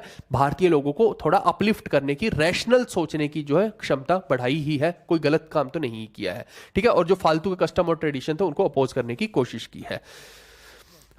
इसका हर्जाना भी लोगों को भुगतना पड़ता है ना। हम भी जैसे आजकल बहुत सारी चीजें बोल जाते हैं, लोग पीछे पड़ जाते हैं, अरे आपने कैसे बोल दिया, तो क्या करें भाई, जो हमें ठीक लगता है, हमारी अपनी ओपिनियन है, हमारा देश बोलता है, फ्रीडम देता है ओपिनियन रखने की, ओपिनियन रखेंगे, है ना। आपको नहीं अच्छी लगती आप मत लीजिए उस ओपिनियन को, आप ऑर्थोडॉक्स रहना चाहते हैं आप ऑर्थोडॉक्स रहिए, आप रैशनल रहना चाहते हैं रैशनल रहिए। तो मैं मेरी खुद की, जब भी मैं कोई चीज़ अपनी ओपिनियन बताता हूँ तो वो रैशनल आधार पर होती है ना। किसी की हो सकता है ऑर्थोडॉक्स आधार पर हो, तो फिर ऑर्थोडॉक्स वाले आधार के हिसाब से तो वो तो फिर यही बोलेगा कि हर चीज़ भगवान ही कर रहा है ना, तो वो उसका तो फिर कोई इलाज ही नहीं है। और जो रेशनल आधार वाला व्यक्ति है वो थोड़ा लॉजिक के हिसाब से बात करना शुरू कर देगा। तो ये दोनों चीजें डिफरेंट है ना। चलो, ईश्वर चंद्र विद्यासागर अगेन एक इंपॉर्टेंट पर्सनैलिटी, 1820 से 1891 के बीच का इनका टाइम है, और बहुत इंपॉर्टेंट इसलिए है क्योंकि इनसे भी हर बार एग्जाम में हर साल एक क्वेश्चन 100% आता ही आता है, ठीक है भाई। आवाज अबूज आ रही है ना तुम्हें, सब सही चल रहा है ना। मैं चेक कर लूंगा एक बार, पता लगे कि पता ही नहीं लग रहा है यहाँ, एक बारी बता दिया करो भाई बीच में कमेंट वगैरह करके। एक सेकंड रुक जाओ, ये बता भी नहीं रहे ना निखट्टू कहीं के बच्चे, बताओ जल्दी से। हाँ, अभी इन्होंने सूरज तो चढ़ता हुआ दिखाया है, एक बारी देख लूँ भाई, पता लगे कि मैंने इतना पूरा लेक्चर बना दिया और बाद में पता लग रहा है। आ रही है ना, हाँ लग तो रहा है, ठीक आ रही है, चलो सही आ रही है, मेरे को तो आ रही है फ़ोन में। चलिए, अब ये जो है ये इंडियन और वेस्टर्न कल्चर का ब्लेंड अगर आप बोलेंगे तो वो ईश्वर चंद्र विद्यासागर को ही बोलेंगे। मैंने क्या बोला, पहले भी मैंने बताया कि जो वेस्टर्न कल्चर है और इंडियन कल्चर है ये दोनों अब मिक्स हो रहे हैं मॉडर्नाइजेशन की तरफ, तो वो इनके अंदर हमें देखने को मिलता है, ठीक है ना, क्लियर है, ठीक है ठीक है। बीच बीच में कुछ ना कुछ बोलते रहा करो यार, मेरे को फिर ऐसा लगता है कि पता लगे कि कहीं आवाज़ ही नहीं आ रही और मैं बोले जा रहा हूँ, तुम भी बीच बीच में बोलते रहा करो, है ना, थोड़ा 5-10 मिनट में कुछ बोल दिया करो ताकि मेरे को पता लगे कि हाँ सब सही चल रहा है। चलो, 1850 में he became principle of Sanskrit college, ये आप ध्यान रखना। और यहाँ देखो लगभग मैंने मैक्सिमम चीज़ें जो देखी कि जितने भी फिलोसफर हैं ये सारे मतलब टीचिंग्स या इसी टाइप के प्रोफेशन से ही जुड़े हुए हैं, या लिटरेचर से जुड़े हुए हैं या फिलोसफी से जुड़े हुए हैं, जो कि इन्होंने देखो कि हो सकता है देश की आज़ादी में उतना पार्टिसिपेट नहीं किया, लेकिन उसी चीज़ को रिफाइनमेंट करने के लिए जरूर काम किया, है ना। तो इन्होंने भी एक बहुत अच्छा स्टेप उठाया था विडो रीमैरिज का, है ना। तो आप देखिए कि he used ancient text to support widow remarriage, ये देखना। अब देखो कि ऐसे पहले तो यही होता था कि भैया बच्चे की शादी करा दी, बाल विवाह करा दिया, पोलीगैमियां चल रही हैं, या फिर आप देखो कि विडो को अधिकार ही नहीं है। तो इन्होंने बहुत सारे एंशिएंट टेक्स्ट उठाए। जी हाँ, ऐसा भी है, मैं आपको एक फनी बात बताता हूँ, एंशिएंट टेक्स्ट जब आप उठा के देखेंगे, क्योंकि मैं जो है ना बहुत ज़्यादा इस चीज़ में, बहुत सारे टॉप लेवल के लोग हैं जिनके साथ विचार विमर्श मेरा चलता ही रहता है इन चीज़ों को देख के, है ना। तो मेरे अंदर बहुत क्यूरियोसिटी होती है, मैं उनसे पूछता ही रहता हूँ, उन लोगों से बात करता ही रहता हूँ जो बहुत किताबें पढ़ते हैं ना, तो वो मेरे को रेफरेंसेस देते हैं बुक्स का, मैं भी फिर कई बार उनके टेक्स्ट जो है वो देखता हूँ, तो बहुत बढ़िया रहता है ना। मेरे को मज़ा आता है इस चीज़ में, मेरे को थोड़ा सा रिसर्च करने में मज़ा आता है कि रियल फैक्ट्स भी पता लगे। मैं ऐसा नहीं कि कोई भी किसी की बात किसी ने बोल दी और मैंने नॉनसेंस आपको बता दी, ऐसा नहीं करता, है ना। तो आपको मैं बताता हूँ एक वैदिक लिटरेचर, वेद तो नहीं बोलेंगे उसको, है ना, लेकिन एंशिएंट लिटरेचर बोलेंगे, जिसमें मैंने देखा कि अगर आप सोचो कि आपकी शादी हो गई, है ना, अब ये जो वीमेन है ये मैन है, अगर मान लो ये आदमी पहले के हिसाब से, मैं बता रहा हूँ पहले के कल्चर के हिसाब से, ये आदमी जैसे मान लो कि कहीं बाहर चला गया और वहां से लौटा ही नहीं 8 साल तक नहीं लौटा, तो इस लेडी को पूरा अधिकार होता था कि वो दोबारा शादी कर सकती है। और सेम ही वाइस वर्सा मैन को भी है, ऐसा नहीं है कि केवल वीमेन को ही है, सेम अगर उसकी बीवी चली गई और 8 साल तक लौटी ही नहीं, तो फिर उसको अधिकार है कि वो दूसरी शादी कर सकता है। ये ऐसा भी कल्चर के अंदर हमने स्ट्रक्चर जो है देखा पौराणिक टेक्स्ट के अंदर। तो इन्होंने भी ऐसे ऐसे बहुत सारे टेक्स्ट का आधार लिया है जिसमें इन्होंने बोला कि भैया विडो रिमैरिज हो सकती है, हमारा खुद का धर्म हमें बता रहा है, तो आप ये फालतू की चीजें मत करिए कि नहीं नहीं विडो को हम रिमैरिज करने ही नहीं देंगे, कि नहीं नहीं उसके ऊपर दाग लग जाएगा, लांछन लग जाएगा। ऐसा नहीं, हाँ कोई इच्छा नहीं है किसी की, उसका ये नहीं कि जबरदस्ती कि तुम विधवा हो, चलो तुम शादी करो, ये ऐसा नहीं है। लेकिन कम से कम अगर उसकी इच्छा है और वो चाहती कि नहीं नहीं अब वो सारा जीवन नहीं सफेद साड़ी में गुजारना चाहती, वो चाहती कि कुछ समाज के लिए करेंगे या कुछ वो अपना परिवारवाद की तरफ सोचना चाहती है, तो उसको अधिकार है, उसमें कोई गलत भी नहीं है, ठीक है। तो ये इस चीज को उन्होंने बढ़ावा दिया। साथ में इन्होंने एक स्कूल सेटअप किया लड़कियों के लिए कलकत्ता के अंदर, ताकि लड़कियों को एजुकेट किया जा सके। तो बहुत बढ़िया बढ़िया काम किए हैं। इसके अलावा देखो विडो रिमैरिज एक्ट जो है ये इन्होंने तैयार तो इसका पूरा का पूरा ड्राफ्ट डलहौजी के टाइम पे ही कर लिया था। ये डलहौजी वही है जो बोलता था कि अवध तो एक अंगूर की तरह है, एप्पल पाई है जो कभी भी हमारे मुंह में आके गिर जाएगा, वही डलहौजी, हाँ वही वही, जिसकी वजह से सन 57 की क्रांति हुई, डॉक्ट्राइन ऑफ लैप्स आया, वही डलहौजी। उसी के टाइम पे जो विडो रिमैरिज का ड्राफ्ट बन गया था। बट ड्राफ्ट और एक्ट बनने में बहुत डिफरेंस होता है। ड्राफ्ट इज समथिंग लाइक जिसके ऊपर साइन नहीं हुए है ना, सीधी सी बात है, सरकार के ठप्पा नहीं लगा, साइन नहीं हो, तो दैट इज कॉल्ड ड्राफ्ट, है ना। तो मूलभूत उसको कह सकते हो एक तरह से। तो विडो रिमैरिज का एक्ट जो है 1856 में आता है। कब आता है? लॉर्ड कैनिंग के टाइम में आता है। और कैनिंग को देखिए कि कैनिंग वही व्यक्ति है जो सन 57 की क्रांति को दबाता है, और सन 57 की क्रांति में जब दबाया तो उसके बाद जो है आप देखिए कि पूरी की पूरी पावर जो है वो क्राउन को ट्रांसफर होती है, ब्रिटेन की महारानी को, और उसी में जो है यहाँ की गवर्नर जनरल की पोस्ट को खत्म करके वाइस रॉय की पोस्ट बना दी जाती है। तो पहला वाइस रॉय भारत का भी कैनिंग ही है। मैं वो सब रेफरेंसेस यहाँ पे दे रहा हूँ ताकि आपको पता लगता रहे, ठीक है। तो ये वही कैनिंग है। तो इसी ने जो है इसकी हेल्प की ईश्वर चंद्र विद्यासागर की, और बेंटिक ने किसकी हेल्प की थी? राजा राम मोहन रॉय की। ये दोनों का ही ध्यान रखना, रेफरेंसेस बहुत इंपॉर्टेंट है। फिर आप देखोगे जो एमजी रानाडे हैं, इनका नाम भी बहुत ज्यादा लिया जाता है क्योंकि इन्होंने भी जो है विडो रिमैरिज एसोसिएशन बनाई थी 1861 में जाके। और आप सोचेंगे कि ये सब क्या हो रहा है कि एक ही बंदा तो कर सकता था, ये अलग अलग क्यों कर रहे हैं?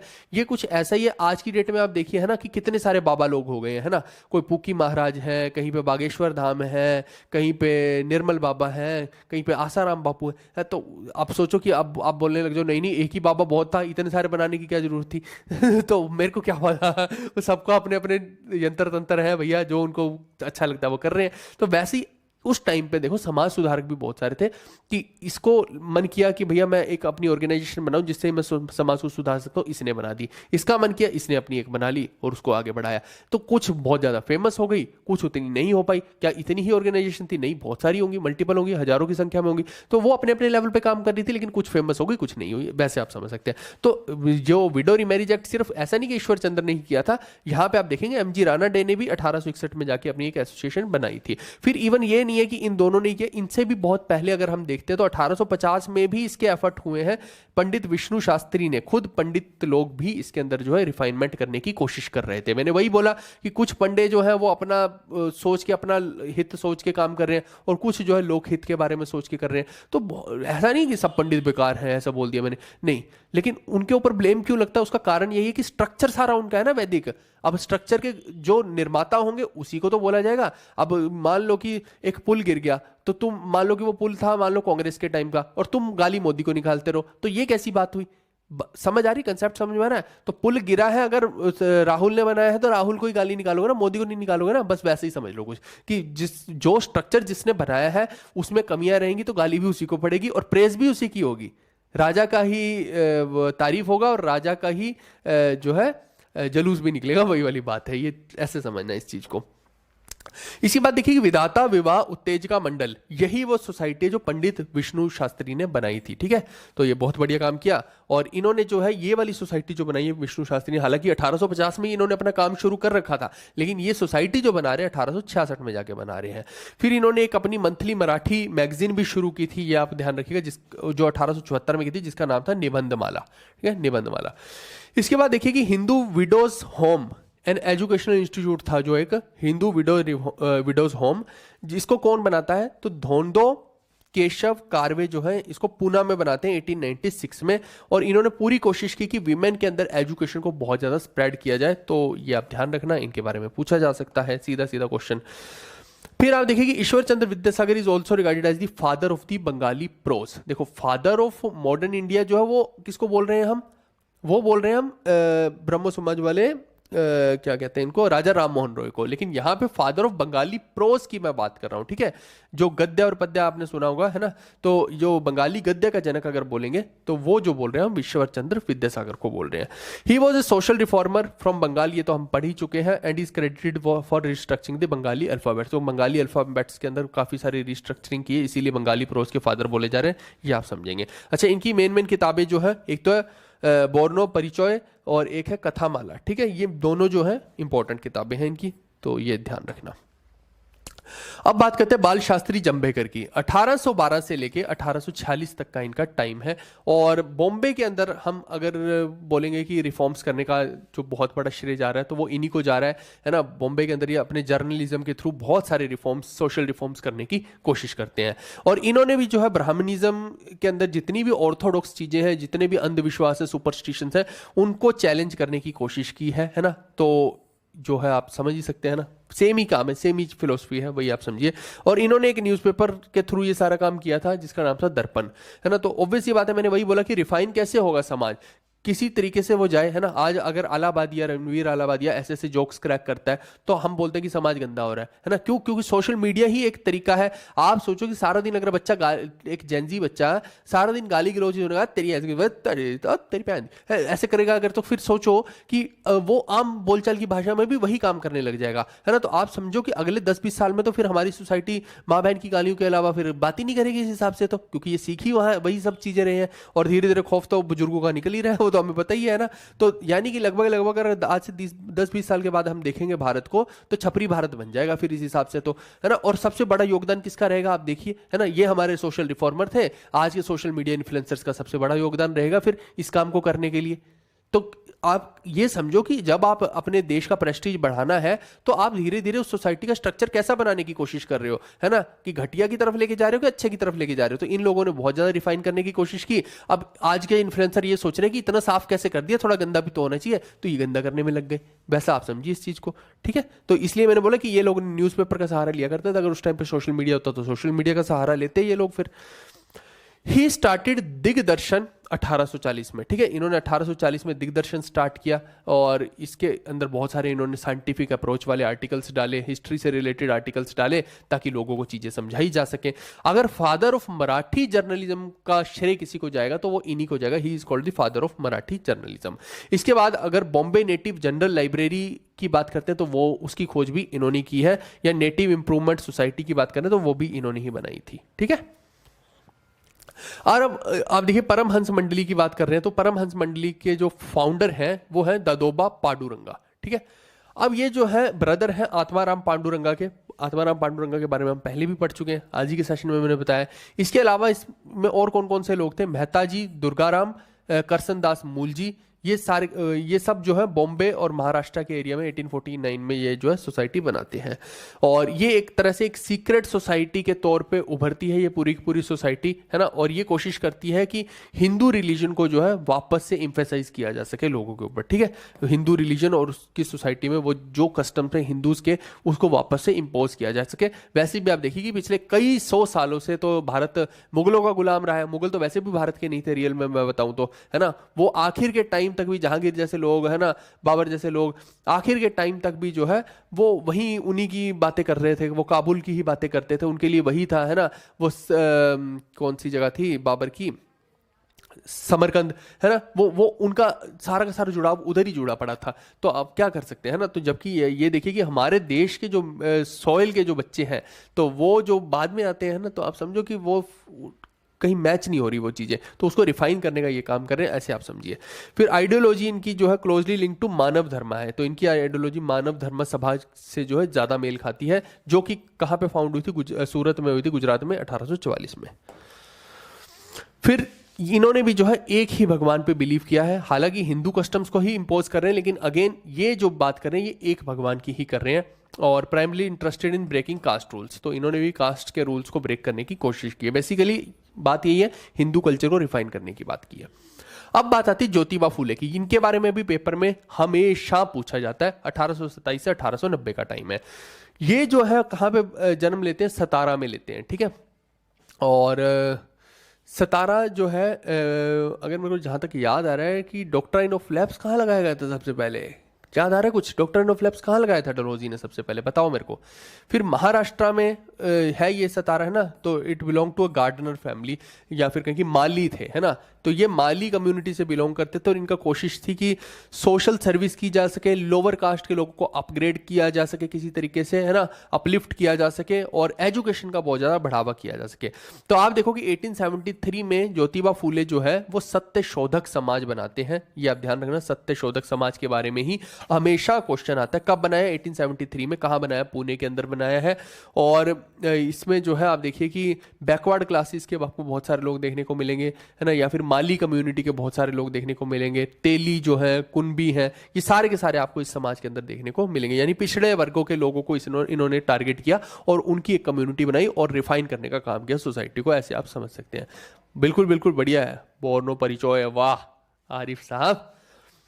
चलिए, इन्होंने जो है ही इंट्रोड्यूस्ड मराठी वर्ड दलित।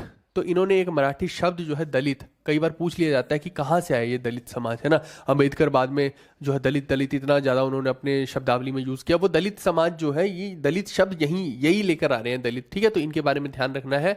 और इन्होंने कोशिश किया कि भैया ये वर्ण व्यवस्था जो है इसको किसी तरीके से ख़त्म किया जा सके।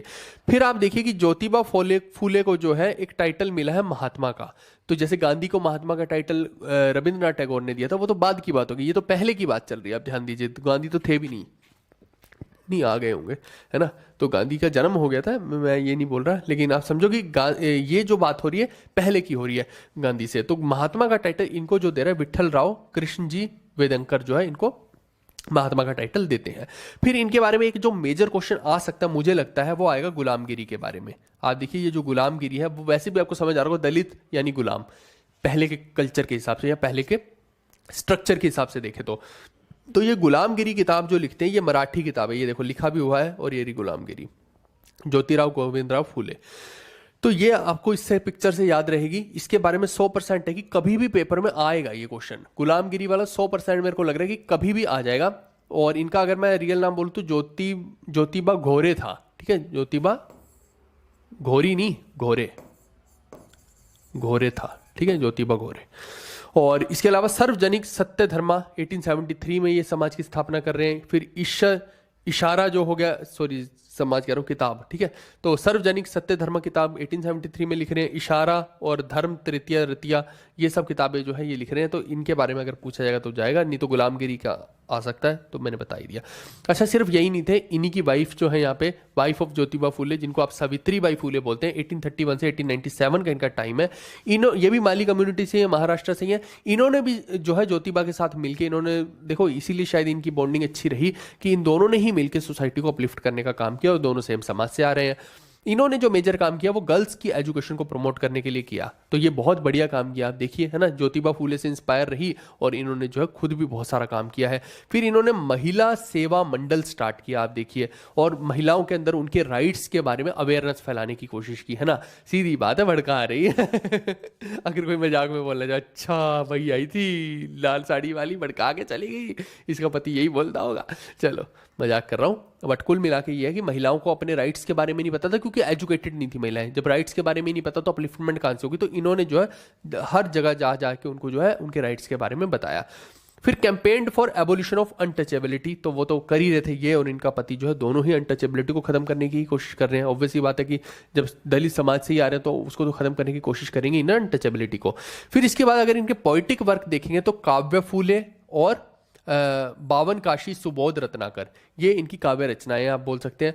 और अगस्त 2014 को जो नेम है यूनिवर्सिटी ऑफ पुणे का, है ना, उसका नाम चेंज करके Savitri by Phule Pune university रख दी थी। फूले पुणे, वाह एक ही जैसे लग रहे हैं ना। तो Savitri by Phule Pune university का नाम 2014 में चेंज किया गया था। ये आप ध्यान रखना, ये आपसे जो है Savitri by Phule Pune university के बारे में पूछ सकता है। फिर अब बात करते हैं गोपाल हरि देशमुख की। इनका जो नाम है लोकहितवादी भी इनको बोला जाता है, तो ये नाम आप ध्यान रखिएगा। 1823 से 1892 का इनका टाइम है।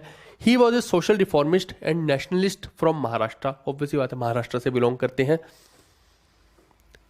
क्या बोल रहे हैं, क्या हो गया? हाँ, सतारा में किया था ना, बिल्कुल सही है आरिफ भाई। क्या बोल रहे हैं, बाहर के लोग भारत में कैसे घुस जाते हैं बिल्कुल बिल्कुल, ये क्या बोल रहे हैं,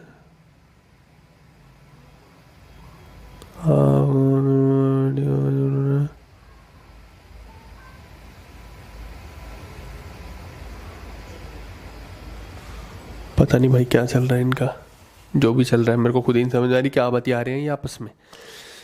इसके बाद देखिए कि गोपाल हरि देशमुख के बारे में बात करते हैं। He was a social reformist and nationalist from Maharashtra हो गया। 1848 से 49 के बीच में जो है ये एक जर्नल लिख रहे हैं, जर्नल मतलब पत्रिका टाइप हो गया है ना, तो साप्ताहिक पत्रिका प्रभाकर, ठीक है, तो प्रभाकर उसका नाम है पत्रिका का। और इनका पेन नेम क्या है ना, तो ये जो है इनका तलफ्फुज कह लीजिए या पेन नेम कह लीजिए लोकहितवादी है। तो ये अपना जो है कविताओं के नीचे लोकहितवादी ही लिखा करते थे, ये नहीं लिखते थे कि मैं गोपाल हरि देशमुख बोल रहा हूँ, लोकहितवादी बोलते थे, ठीक है।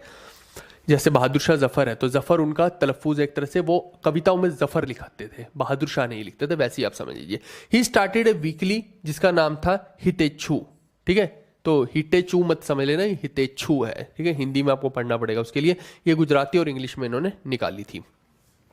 फिर आप देखिए कि leading role in founding periodicals, तो कुछ और पीरियोडिकल्स या फिर कुछ और मैगजीन्स थी जिसमें इन्होंने लीड रोल प्ले किया, जैसे ज्ञान प्रकाश हो गया, इंदु प्रकाश हो गया और लोकहितवादी हो गया, ये सारी इन्होंने निकाली। He said that if religion does not sanction the social reforms, समझो, then such religion should be changed. ये बहुत बड़ी बात इन्होंने बोल दी। इन्होंने बोला कि अगर कोई रिलीजन ये बोल रहा है कि नहीं नहीं इन कस्टम्स को आप चेंज नहीं कर सकते, तो ऐसा करो उस रिलीजन को ही चेंज कर दो फिर उठा के। तो ये देखिए ये एक जो है बहुत इंपॉर्टेंट चीज इन्होंने बोल दी, बहुत बड़ी बात है ये।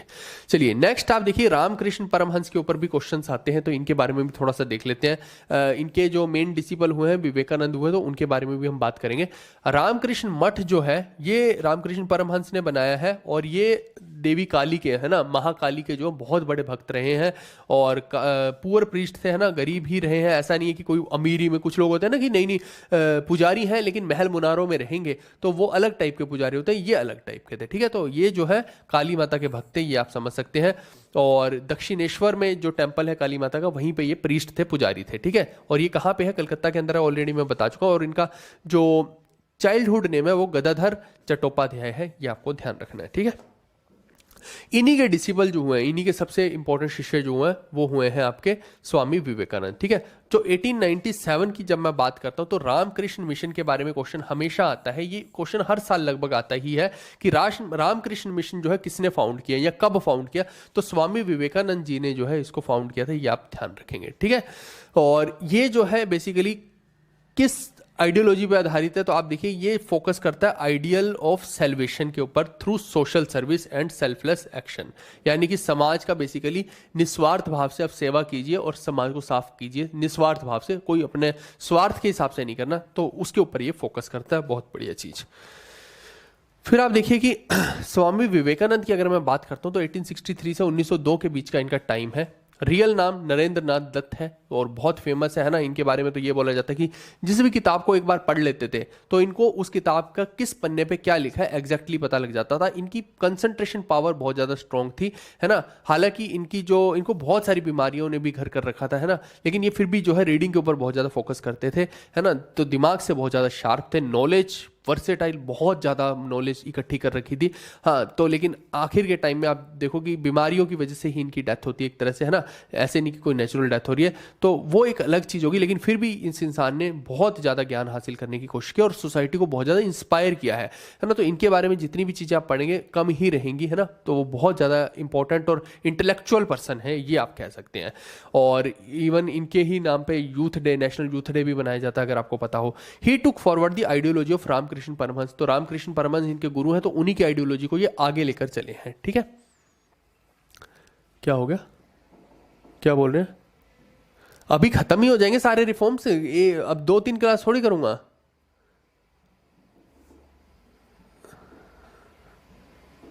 अच्छा मजे लूट रहे हैं सब, ठीक है ठीक है, कोई दिक्कत नहीं है, मजे लूट रहे हैं तो इनको अभी खत्म हो जाएगा। ये कोई बहुत बड़ा टॉपिक थोड़ी है यार, इसको खत्म करेंगे अभी।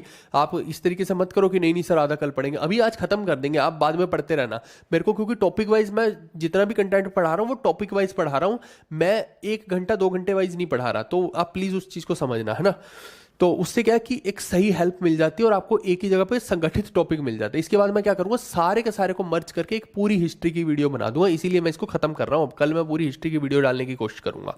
ही took forward the ideology of Ramakrishna Paramhansa, ये तो हमने समझ लिया है। और 1893 में आप देखिए बहुत बड़ी एक पार्लियामेंट ऑफ रिलीजन हुई थी, है ना, वहां पे बहुत बड़े बड़े लोग, रिलीजियस पर्सन आए थे।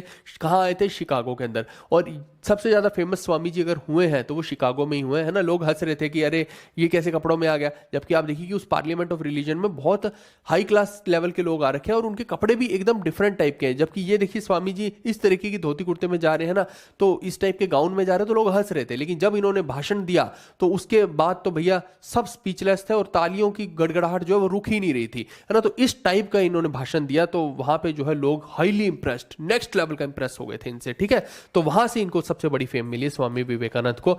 तो ग्रेट इंप्रेशन एक तरह से, है ना, कि जो लोग भारत पे हंस रहे थे उनके मुंह पे तमाचा मार के आएंगे भैया ये है भारत, ठीक है। तो बहुत बड़ी चीज इन्होंने की है। तो इनकी शिकागो की स्पीच है 1893 की, इसके बारे में पूछा जा सकता है। आगे आप देखिए कि इन्होंने जो है Vedanta society United States of America में खोजी है, यानी कि न्यूयॉर्क में खोजी, ये आप ध्यान रखेंगे। 1897 में विवेकानंद ने फाउंड किया है रामकृष्ण मिशन, तो ये तो रामकृष्ण मिशन के बारे में मैं पहले भी बता चुका हूं। फिर ही फाउंडेड 2 मोनेस्ट्रीज, तो 2 मोनेस्ट्रीज भी इन्होंने फाउंड किए, बेलूर मठ जो कि कोलकाता में, और दूसरा अद्वैत आश्रम जो कि मायावती उत्तराखंड में, ठीक है। तो ये 2 हैं, दोनों का ही ध्यान रखना, ठीक है। अगर कोई भी आ गया तो आप बता सकते हैं।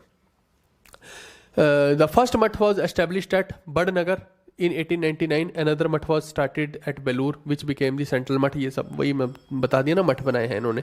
1899 में Ramakrishna Math shifted to Belur and it became its headquarter, ये भी ध्यान रखना, ठीक है। तो 1899 में जो है, 1899 में जो है रामकृष्ण मठ जो है वो शिफ्ट हुआ था बेलूर में, तो ये आप ध्यान रखना। और क्या है, कुछ खास नहीं है और तो। फिर 1896 में आप देखिए कि इनके बारे में कुछ कुछ जो इनकी जर्नल्स वगैरह उसके बारे में देख लेते हैं। तो journal Prabuddha Bharat was founded by P Aiyasami B R Rajam, ये बहुत सारे लोग के नाम लिखे हैं, बस आपको याद करना है कि ये जो जर्नल है प्रबुद्ध भारत, इसको किन किन लोगों ने फाउंड किया है ना। तो ये सब लोगों ने चेन्नई के अंदर या आज की डेट में मद्रास के अंदर जो है हम बोले कि इस पूरी जर्नल को या फिर की पत्रिका को जो फाउंड किया था, ठीक है। और किसके कहने पे किया था? स्वामी विवेकानंद के कहने पे। फिर आप देखो हर साल 12 जनवरी को नेशनल यूथ डे मनाया जाता है, वो इन्हीं के जन्म दिवस के उपलक्ष्य में जो है नेशनल यूथ डे भारत मनाता है। अगर कोई पूछ ही ले तो आप बता सकते हैं। आज इनकी जो मेजर किताबें हैं, इन्होंने बहुत सारी किताबें लिखी हैं जिनमें इनकी आइडियोलॉजी के बारे में हमें पता लगता है। तो ये बहुत सारी किताबें जैसे कर्मयोग, वर्तमान भारत हो गया, है ना, फिर माई मास्टर, संगीत कल्पतरु, तो ये सब पुस्तकें एक बार आप रीड आउट मार लेना। ये मेरे लायक कुछ भी नहीं है, बस आपको रीड करनी है और याद रखना कि ये इन्हीं की पुस्तकें हैं। अच्छा, स्वामी विवेकानंद इन दी वेस्ट न्यू डिस्कवरीज, है ना। तो स्वामी विवेकानंद जब वेस्ट में थे, यानी कि यूरोप या फिर यूएस वाली साइड में थे, तो वहां पे उन्होंने जो जो डेवलपमेंट्स की उसके ऊपर एक किताब लिखी गई है जिसका नाम दिया गया स्वामी विवेकानंद इन दी वेस्ट न्यू डिस्कवरीज। तो ये किसने किताब लिखी है? ये लिखी है मैरी लुई बुर्के ने, ठीक है। अब बात करते हैं दयानंद सरस्वती की। थोड़ा सा कंट्रोवर्शियल टॉपिक अब आने वाला है ना, तो बहुत सारे लोग इंतजार भी कर रहे थे, ठीक है। चलो इसको देखो अभी जल्दी से। दयानंद सरस्वती का नाम अगर रियल नेम बोला जाएगा तो मूल शंकर उनका रियल नेम है और आर्य समाजी हैं, ये हमें पता है इस चीज में। 1875 में ये क्या करते हैं, फर्स्ट आर्य समाज की यूनिट बनाते हैं। वो तो सीधा पेपर में आएगा कि आर्य समाज की स्थापना किसने की, तो दयानंद सरस्वती ने की। कब की? 1875 में की। और आप देखिए कि ये इन्होंने कब की थी, कहां पे की थी? बॉम्बे में की थी, ये ध्यान रखना, बॉम्बे में की थी। लेकिन बाद में इन्होंने इसको शिफ्ट कहां किया है? लाहौर में किया है। अभी मैं बहुत सारी चीजें कनेक्ट करने वाला हूं आगे आपको, ये बहुत इंपॉर्टेंट है कि लाहौर में शिफ्ट किया है। तो अगर आज की डेट में देखेंगे तो अभी जो है आपको न्यू दिल्ली में मिलेगा, ठीक है, ये सब चीजें। It was founded by Dayanand Saraswati with the objective to reform Hindus, यानी ये चाह रहे थे कि सबको जो है वापस से हिंदू कल्चर में लाया जाए, है ना। आप इस एंगल से समझ सकते हैं, लेकिन यहाँ पे बहुत सारी कंट्रोवर्सीज भी निकल गई। जबकि आप देखिए कि बंगाल के भी बहुत सारे लोग इस चीज के अंदर रिफॉर्म्स चला रहे हैं, लेकिन वो क्या कर रहे हैं, वो कुरीतियों को खत्म करने की तरफ ध्यान दे रहे हैं, लेकिन ये सबको वापस से वेदों की तरफ घसीट रहे हैं एक तरह से, ये आप समझ सकते हैं। तो बहुत सारी आपको दिक्कतें यहाँ पे देखने को मिलेंगी। इवन आपने डीएवी कॉलेज सुने होंगे, तो वो इन्हीं के नाम पे है ना, दयानंद एंग्लो वैदिक कॉलेज जो है। इवन लाहौर में भी इन्होंने बनाया है ना, और वहां पे जो है महंत हंसराज ने उसको लीड किया था 1886 में। तो डीएवी स्कूल के बारे में पूछ सकता है। फिर एक ये जो इंपॉर्टेंट किताब जिसके बारे में कंट्रोवर्सी होती है उसके बारे में भी अभी मैं बता रहा हूँ, सत्यार्थ प्रकाश है। इवन हमें भी जो है जब मैं 10th लेवल में था, है ना, तो हमें भी ये किताब पढ़ाई गई थी और इसमें से बहुत सारी प्रश्नोत्तरी होती थी, बहुत सारी बढ़िया चीज़ें भी लिखी हुई हैं, ऐसा नहीं कि सब गलत है।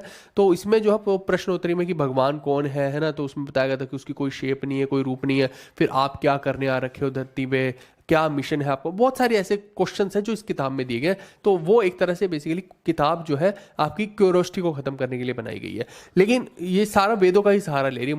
मुद्दे की बात यही आ रही है फिर सारी की सारी, है ना, यानी कि वैदिक अथॉरिटी को सुप्रीम अथॉरिटी मान ली, जिसको ऑलरेडी बहुत सारे लोग चैलेंज कर चुके हैं कि वैदिक अथॉरिटी को हम सुप्रीम अथॉरिटी नहीं मानते तो नहीं मानते, बात खत्म। फिर आप देखिए कि 1900 में स्वामी श्रद्धानंद ओपन्ड गुरुकुल एट गुजरांवाला, और इवन आप देखिए कि श्रद्धानंद की तो हत्या भी होती है आगे चल के। अब मैं उस सारे के सारे सिनेरियो में तो नहीं जाना चाह रहा हूँ, बट आप समझ लीजिए कि स्वामी श्रद्धानंद ने जो है वो गुरुकुल ओपन किया था गुजरांवाला में। और ये गुजरांवाला कौन सी जगह है? ये लाहौर की जगह है, जहाँ पे महाराजा रंजीत सिंह का पूरा राजपाट होता था। पंजाब जब पहले पंजाब जो है ना, इवन आप देखिए कि मैक्सिमम पार्ट तो अपना जो है पंजाब का पाकिस्तान में ही चला गया, जबकि वो हमारा पूरा का पूरा एक पंजाब था, तो वो डिवीजन ही हो गया। वहाँ के लोग, वो जो पंजाब के लोग हैं, है ना, वो पंजाबी ही बोलते हैं। वहाँ का पंजाब निकाल दो पाकिस्तान से तो कुछ खास बचता नहीं है पाकिस्तान के बाद, सीधी सी बात ये है। और यहाँ के पंजाब को PUN से लिखा जाता है, जबकि पाकिस्तान वाले को PAN से लिखा जाता है ना। तो वैसे तो PAN नहीं था, लेकिन ठीक है, अब क्या कर सकते हैं, अब जो डिवीजन हुई है। तो मैंने पहले ही बोला कि बंगाल और पंजाब के लोग को बहुत सारा सहना पड़ा इस चक्कर में। अब ये चीज को मैं कनेक्ट करने वाला हूं आगे चल के, वो मैं बताऊंगा। फिर Swami Dayanand Saraswati was a native of Gujarat. ये आप ध्यान रखना कि है ये गुजरात से है, लेकिन इनका जो मेजर वर्क स्टार्ट हो रहा है बॉम्बे से, और बॉम्बे से कहां पहुंच गया? लाहौर में पहुंच गया। समझ गए? ये एक इंपॉर्टेंट फैक्ट आप याद रखना, मैं अभी लेकर आ रहा हूं वापस इस चीज पे। फेमस वर्क इनके सत्यार्थ प्रकाश के बारे में पूछेगा, मोस्ट ऑफ द केसेस में तो यही किताब के बारे में आपको पूछेगा। अगर एक्स्ट्रा पूछ लेगा तो वेद भाष्यम, ऋग्वेद भाष्यम, संस्कार विधि, भूमिका, ये सब चीजें इनके बारे में भी पूछ सकता है, लेकिन मेजरली अगर पूछेगा तो इसीलिए मैंने येलो कलर कर दिया, इसी के बारे में पूछेगा, तो ये इंपॉर्टेंट किताब है ये वाली, ठीक है। अब मैंने बोला कि जैसे कंट्रोवर्शियल किताब है, क्यों कंट्रोवर्शियल किताब है? इसके अंदर कुछ ऐसी चीजें लिखी गई हैं जो शायद आपको भी सुनने में अच्छी नहीं लगेंगी। वैसे मेरे को कोई इसमें अचंभा भी नहीं हुआ है। आप देखिए कि जब राजा राम मोहन रॉय ब्रह्म समाज की स्थापना कर रहे हैं तो देव साहब उनको रोक रहे हैं, है ना, यानी कि वैदिक लोग उस चीज को रोकने की कोशिश कर रहे हैं। तो यहां भी आप देखेंगे कि क्योंकि ये वेदों को ही अपनी सुप्रीम अथॉरिटी मान रहे हैं, तो ऑब्वियस सी बात है कि अगर कुछ वेदों के ऊपर क्वेश्चन मार्क होगा तो फिर उनको ये रोकने की कोशिश कर रहे हैं, सिंपल सी बात है। अब यहां पे देखो कि किसके बारे में क्या लिख रहे हैं, आप थोड़ा सा पढ़ना, इसीलिए मैंने यहाँ पे एक्सेप्ट पूरी की पूरी किताब की डाल दी है ना। आप देखिए कि अब मेरे को नहीं पता कि आज के किताब के वर्जन में ये अवेलेबल है या अब हटा दिया गया, मुझे इस बात का तो इल्म नहीं है, लेकिन पहले के जो, अगर आप इसकी मूल प्रति देखेंगे तो मूल प्रति में 307 से 309 के पेज के आसपास जो है आपको उसमें ये देखने को मिलेगा। इवन आप खुद भी नेट पे सर्च कर लेना, है ना, कि सत्यार्थ प्रकाश अबाउट गुरु नानक, तो फिर इमेजेस में जाके सर्च करना तो आपको ये मिल जाएगी इजीली। अब आप देखना जरा है कि ये पूरा का पूरा कोशिश कर रहे हैं पंजाब के अंदर रिफाइनमेंट करने की, है ना, बेसिकली। अब मेरे को ऐसा लग रहा है कि शायद इनको ये लग रहा है कि जो सिक्स कन्वर्ट हुए हैं, है ना, सिक्स जो है बेसिकली अगर देखा जाएगा तो हिंदू कम्युनिटी से ही कन्वर्ट हुए हैं, और कितनी जरूरत थी वो हमें भी पता है ना। एक बहुत ज्यादा आर्मी की तरह लड़े हैं, है ना, और देश को आजाद भी कराया, बहुत सारी चीजें की हैं, वो हमें भी समझ है, आपको भी समझ है ना। तो बहुत ज्यादा जरूरत थी, और सिख धर्म की शुरुआत ही इस चीज से हो रही थी कि ये जैसे सती प्रथा वगैरह की बातें आप कर रहे हैं, विडो रिमैरिज की बातें कर रहे हैं, पर्दा सिस्टम की बातें कर रहे हैं, ये अगर हम मॉडर्न वर्ल्ड में ब्रह्मो समाज को देख रहे हैं ना, राजा राम मोहन रॉय को देख रहे हैं, देवेंद्रनाथ को देख रहे हैं कि वो इस चीज को ठीक करने की कोशिश कर रहे हैं, तो आप सोचो कि 1469 में तो गुरु नानक पैदा हुए, तो वो उस टाइम पे ठीक करने की कोशिश कर रहे हैं इसको, समझो बाबर के कंटेम्परेरी है गुरु नानक, तो वो उस टाइम पे समाज को सुधारने की कोशिश कर रहे हैं अपने लेवल पे। तो उन्होंने जो चीजें लिखी, यहां पे इन्होंने देखिए कि क्या लिखा है। इन्होंने लिखा है कि नानक जी का आशय तो अच्छा था, परंतु विद्या कुछ भी नहीं थी। बेसिकली गुरु नानक देव जी को ये बोल रहे हैं कि उनका चीजों को बताने का आशय तो अच्छा था, लेकिन उनको ज्यादा विद्या नहीं थी, ये बोल रहे हैं ना। तो मैं नहीं बोल रहा, ये जो लिखा हुआ है, भाषा उस देश की जो कि ग्रामों की है उसे जानते थे, यानी ये बोल रहे हैं कि वो जो है उनको ज्यादा नॉलेज नहीं थी, वो सिर्फ गांव की भाषा को ही जानते थे, ऐसा लिखा हुआ है यहाँ पे, ठीक है। और वेदादि शास्त्रों और संस्कृत कुछ भी नहीं जानते थे, बोल रहे कि ना वेदों के बारे में कुछ जानते थे ना ही संस्कृत के बारे में, हालांकि रियल फैक्ट इससे कहीं दूर है। इवन अगर आप गुरु ग्रंथ साहिब को देखते हो उसमें बहुत सारे कोट्स जो है वैदिक के हो गए, है ना, भगवान शिव के हो गए, भगवान राम के हो गए, वो कहाँ से आ रहे हैं फिर? थोड़ा सा अगर क्या बोलूँ मैं, छोड़ो उस चीज को, बट ये इन्होंने लिखा है ना, जो जानते होते तो निर्भय शब्द को निर्भव ना लिखते, जैसे हम उसमें गुरबानी में जो है निर्भय शब्द को निर्भव लिखते हैं, क्योंकि इनको शायद ये नहीं समझ में आया कि वो जो लिख रहे हैं वो गुरमुखी लैंग्वेज में लिख रहे हैं, एक तरह से गुरमुखी एक्सेप्ट थी वो सारी की सारी। और अगर हम बुद्ध को देखते हैं या फिर जैनियों को देखते हैं, ये सारों ने कौन सी लैंग्वेज यूज की थी? क्या इन्होंने संस्कृत की थी? प्राकृत लैंग्वेज यूज की थी। एंड प्राकृत लैंग्वेज वो जो नॉर्मल बोलचाल की भाषा है, जिसमें लोग को समझ आ जाए। संस्कृत तो सबको समझ ही नहीं आती थी उस टाइम पे, है ना, ऊपर से चली जाती थी। जैसे आज अंग्रेजी सबको समझ नहीं आती, ऊपर से चली जाती है ना। अंग्रेजी एक हुआ है, उस टाइम पे संस्कृत एक हुआ थी। सिंपल सी भाषा में अगर बोले तो वहां आम लोग जो जिस भाषा को समझ पाए, गुरु नानक ने वो लैंग्वेज यूज की। लेकिन इन्होंने बोला कि नहीं नहीं, उनको तो बोलना ही नहीं आता था, वो शब्द ही उल्टे लिख रहे हैं। जबकि उस टाइम के पंजाब में लैंग्वेज वही थी और उस टाइम के लोग निरपाव ही बोलते थे। लेकिन अब इनको शायद नहीं ठीक लगा, तो ठीक है। और आगे देखिए, बहुत सारी चीजें आप खुद भी पढ़ सकते हैं, है ना। अब मैं मेजर बता देता हूं। ये देखो, अब ये क्या बोल रहे हैं, उनको अपनी प्रतिष्ठा की इच्छा अवश्य थी, नहीं तो जैसी भाषा जानते थे कहते रहते, और यह भी कह देते कि संस्कृत नहीं पढ़ा। जब कुछ अभिमान था तो मान प्रतिष्ठा के लिए कुछ दंभ भी किया होगा, इसलिए उनके ग्रंथ में जहां तहां वेदों की निंदा और स्तुति भी है। अब देखो कि वेदों की जो निंदा और स्तुति की बात है, देखो यही मैंने बोला ना कि उन्होंने ऑलरेडी उस टाइम पे जो है वेदों के अंदर रिफाइनमेंट कर दी थी कि ये चीजें हमें ठीक नहीं लग रही, इसकी चीजों को हम नहीं मानते हैं। जैसा कि अब मैं एग्जांपल के लिए बोल दूं तो सिख धर्म में सती प्रथा का बिलीव नहीं है, विडो का बिलीव नहीं, विडो रिमैरिज का जैसे ये वैदिक जो है वो खंडन करता है, लेकिन वहां पे जो है वो नहीं मानते इस चीज को, पर्दा सिस्टम को नहीं मानते हैं। फिर एक और मजेदार चीज बताता हूँ, जैसे सूर्यदेव को जल चढ़ाते हैं, है ना, तो गुरु नानक ने देखा कि बहुत सारे लोग जो है एक नदी के ऊपर जो है जल चढ़ा रहे थे सूर्यदेव को, है ना। तो उन्होंने क्या किया, उन्होंने उल्टी डायरेक्शन में यूं जल चढ़ाना शुरू कर दिया। तो लोगों ने बोला कि आप ये क्या कर रहे हैं, बहुत सारे पंडितों ने बोला, है ना। तो उन्होंने बोला कि आप क्या कर रहे हैं, तो उन्होंने बोला कि ये सूर्य भगवान को जल चढ़ा रहे हैं यहाँ से। तो उन्होंने बोला कि मेरे खेत यहाँ से 100 किलोमीटर दूर है, तो मैं यहाँ से जल चढ़ा रहा हूँ कि खेतों को पानी देना है। तो वो हंसने लगे, बोलते कि अच्छा यहाँ से जल चढ़ाओगे तो खेतों को पानी चला जाएगा। तो गुरु नानक ने भी यही बोला कि अच्छा यहाँ से पानी चढ़ाओगे तो सूर्यदेव को चला जाएगा। तो इस तरीके से बेसिकली इसमें कॉन्टेक्स्ट क्या समझने वाला, रैशनैलिटी का, है ना, कि रैशनल होकर जब आप सोचने चीजों को शुरू करते हो तो आपको लगता है कि बहुत सारी चीजों में गड़बड़ है ना।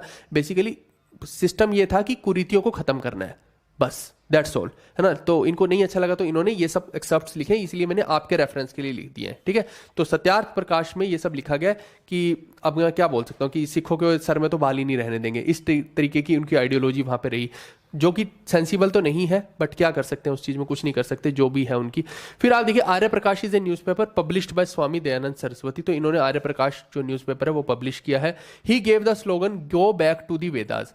ये स्लोगन अच्छा है, कोई इशू नहीं है इसके अंदर, लेकिन क्या वेद ही सुप्रीम अथॉरिटी है, ये यहाँ पे चैलेंज हो जाता है, क्योंकि वेदों के अंदर तो खुद ही गड़बड़ हमें देखने को मिल रही है। तो वहां पे एक इशू है। सबसे पहले तो वेदों की रिफाइनमेंट होनी चाहिए थी कि अगर किसी ने गलत भी उसके अंदर लिखा है कुछ, या जो सेंसिबल चीजें नहीं है आप उसको हटा दीजिए, तो वेद सुप्रीम अथॉरिटी हो जाएंगे, क्यों नहीं होंगे। फिर आप देखिए कि ही एक और स्लोगन है इनका, कृण्वन्तो विश्वम आर्यम, ठीक है। तो ये भी आप ध्यान रखना। और दूसरा, क्योंकि अभी आप आगे चल के देखेंगे तो आर्यंस के बारे में भी ये अपनी एक थ्योरी बताएंगे। हालांकि उस थ्योरी को मैक्सिमम लोगों ने खंडित कर दिया, गलत ही बोला है, इनकी थ्योरी को किसी ने भी बिलीव नहीं किया। इनका मानना था कि आर्यंस तिब्बत से आए हैं, जबकि आर्यंस का कहीं लेना देना नहीं कि वो तिब्बत से आए हैं, है ना।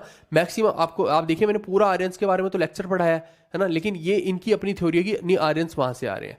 इवन बाल गंगाधर तिलक ने भी तो अपनी एक थ्योरी दी, तो इन्होंने भी अपनी एक थ्योरी दी है, जबकि ऐसा है नहीं है, ठीक है। तो 1923 की बात करते हैं। ही स्टार्टेड ए शुद्धि मूवमेंट। वही मैंने बोला कि अगर किसी ने पिछले कई सौ सालों से लोग मुगल्स के अंडर थे, तो उन्होंने अपना धर्म परिवर्तन किया, जबरन उनका हुआ, या फिर तो अब ये कहने की शुद्धि मूवमेंट में कि आप वापस आ जाओ इधर, पहले शुद्धि खुली नहीं थी, है ना। तो वो लोग आप समझो कि उनकी 3-4 पुश्तें जो है उस धर्म को अपना चुकी हैं, अब वो वापस आए उसके लिए इन्होंने खोली है। लेकिन आप समझो कि जब जनरेशन ही चेंज हो गई तो उनको कोई मतलब ही नहीं रह गया। अगर पिछली ही जनरेशन की शुद्धि हो जाती तो बात ही खत्म हो जाती, तो वो सब सही हो जाता। लेकिन अब वो चीज रही नहीं।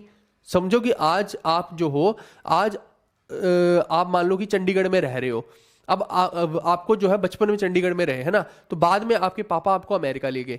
आप मेरे को बताओ कि आप 20 साल अमेरिका रहने के बाद वापस चंडीगढ़ आने का दिल करेगा आपका?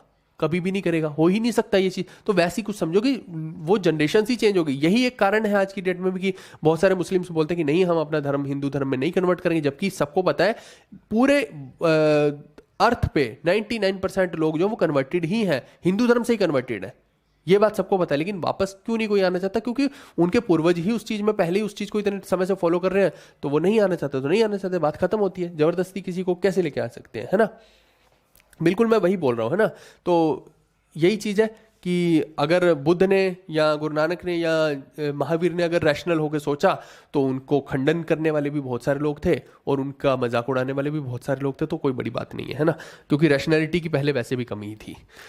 फिर निकनेम्स की बात करते हैं तो मार्टिन लूथर ऑफ हिंदुइज्म बोला जा सकता है इनको। फिर दयानंद सरस्वती से ही एक चीज़ मैं और बताता हूँ, क्योंकि आर्य समाज की स्थापना इन्होंने की है, तो जो लाला लाजपत राय हैं वो आर्य समाजी ही हैं, यानी कि ये इंस्पायर्ड है किससे, आर्य समाज से ही।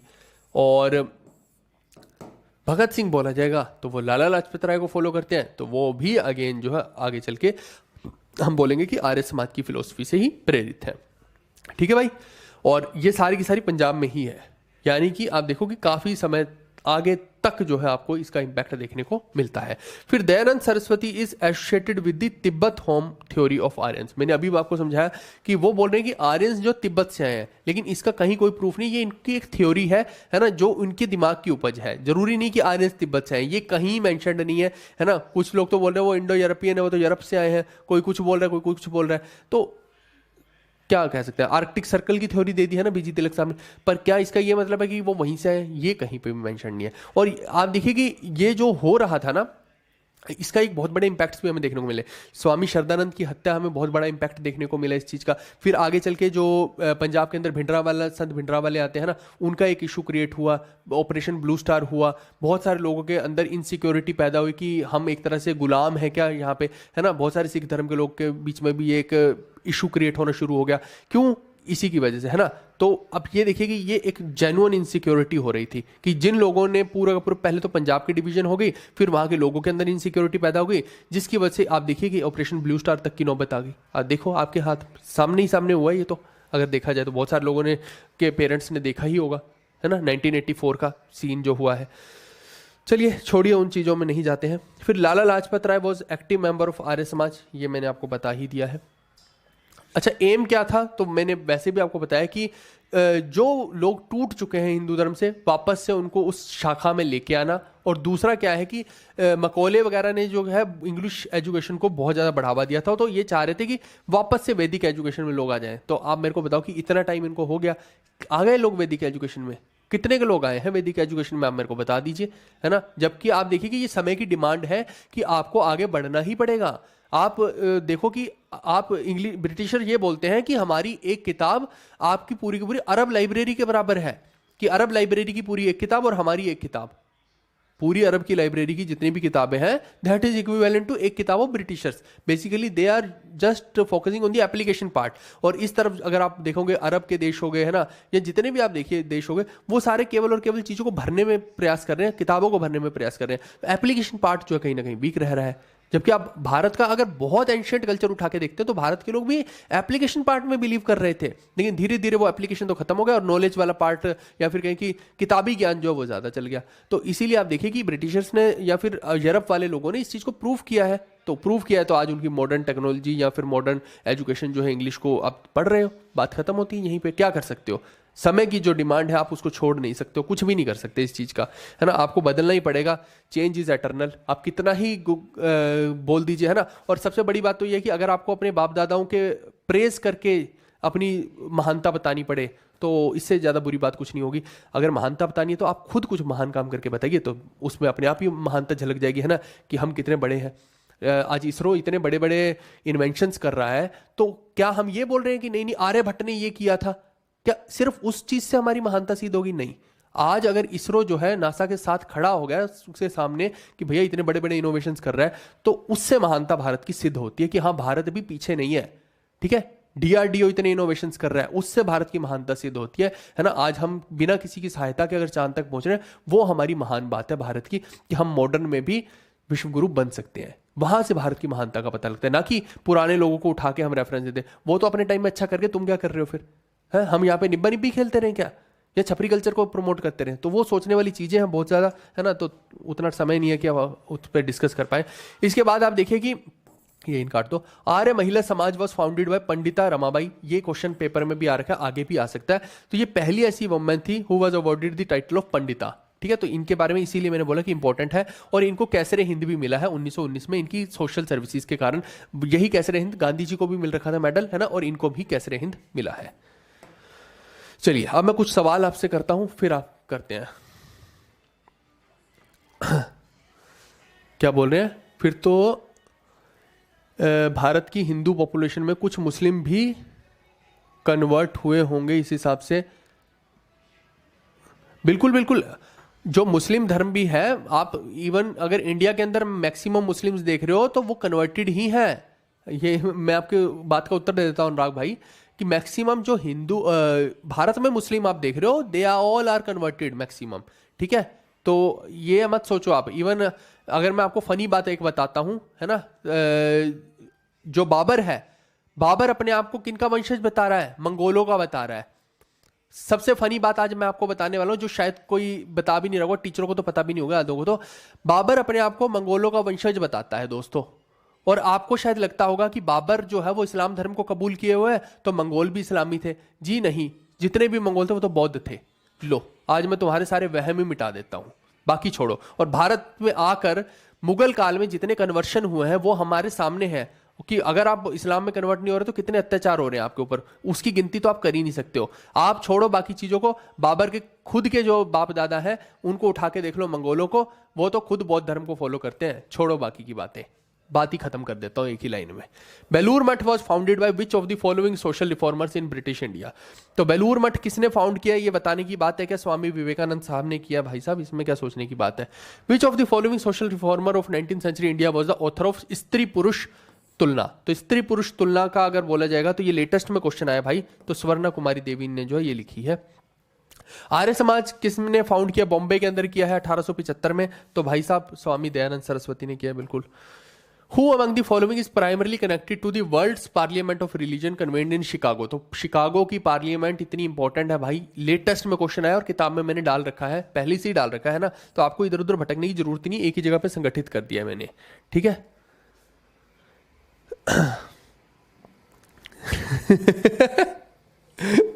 बिल्कुल बिल्कुल भाई, धन्यवाद यार, सपोर्ट किया करो यार, शेयर कर दिया करो। मैंने बहुत मेहनत लगाता हूँ मैं हर सेशन के लिए, पूरे जी जान से मेहनत लगा के बढ़िया बढ़िया चीजें तुम्हारे लिए लेकर आता हूँ बहुत रिसर्च के साथ। तो शेयर कर दिया करो यार और दोस्तों को बता दिया करो सेशन के बारे में।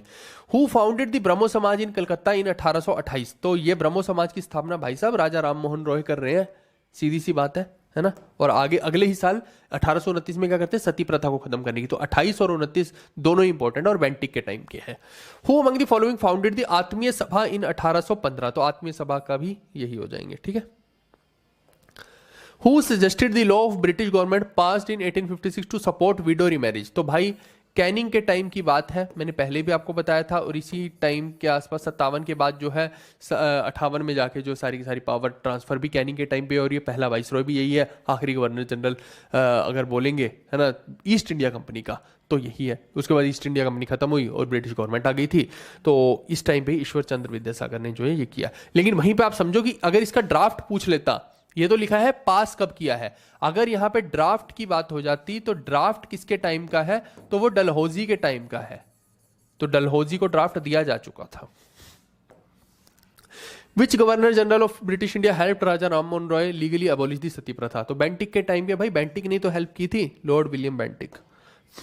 With reference to Ishwar Chandra Vidyasagar consider the following statement? तो ईश्वर चंद्र विद्यासागर के बारे में कुछ कुछ इंफॉर्मेशन दे रखी है, हमें बताना कौन सी सही है कौन सी नहीं है। He protested child marriage and polygamy? तो आज का मेरा सेशन उठा के देख लो, स्लाइड के अंदर स्पष्ट शब्दों में मैंने ये दोनों ही लिखे हुए हैं।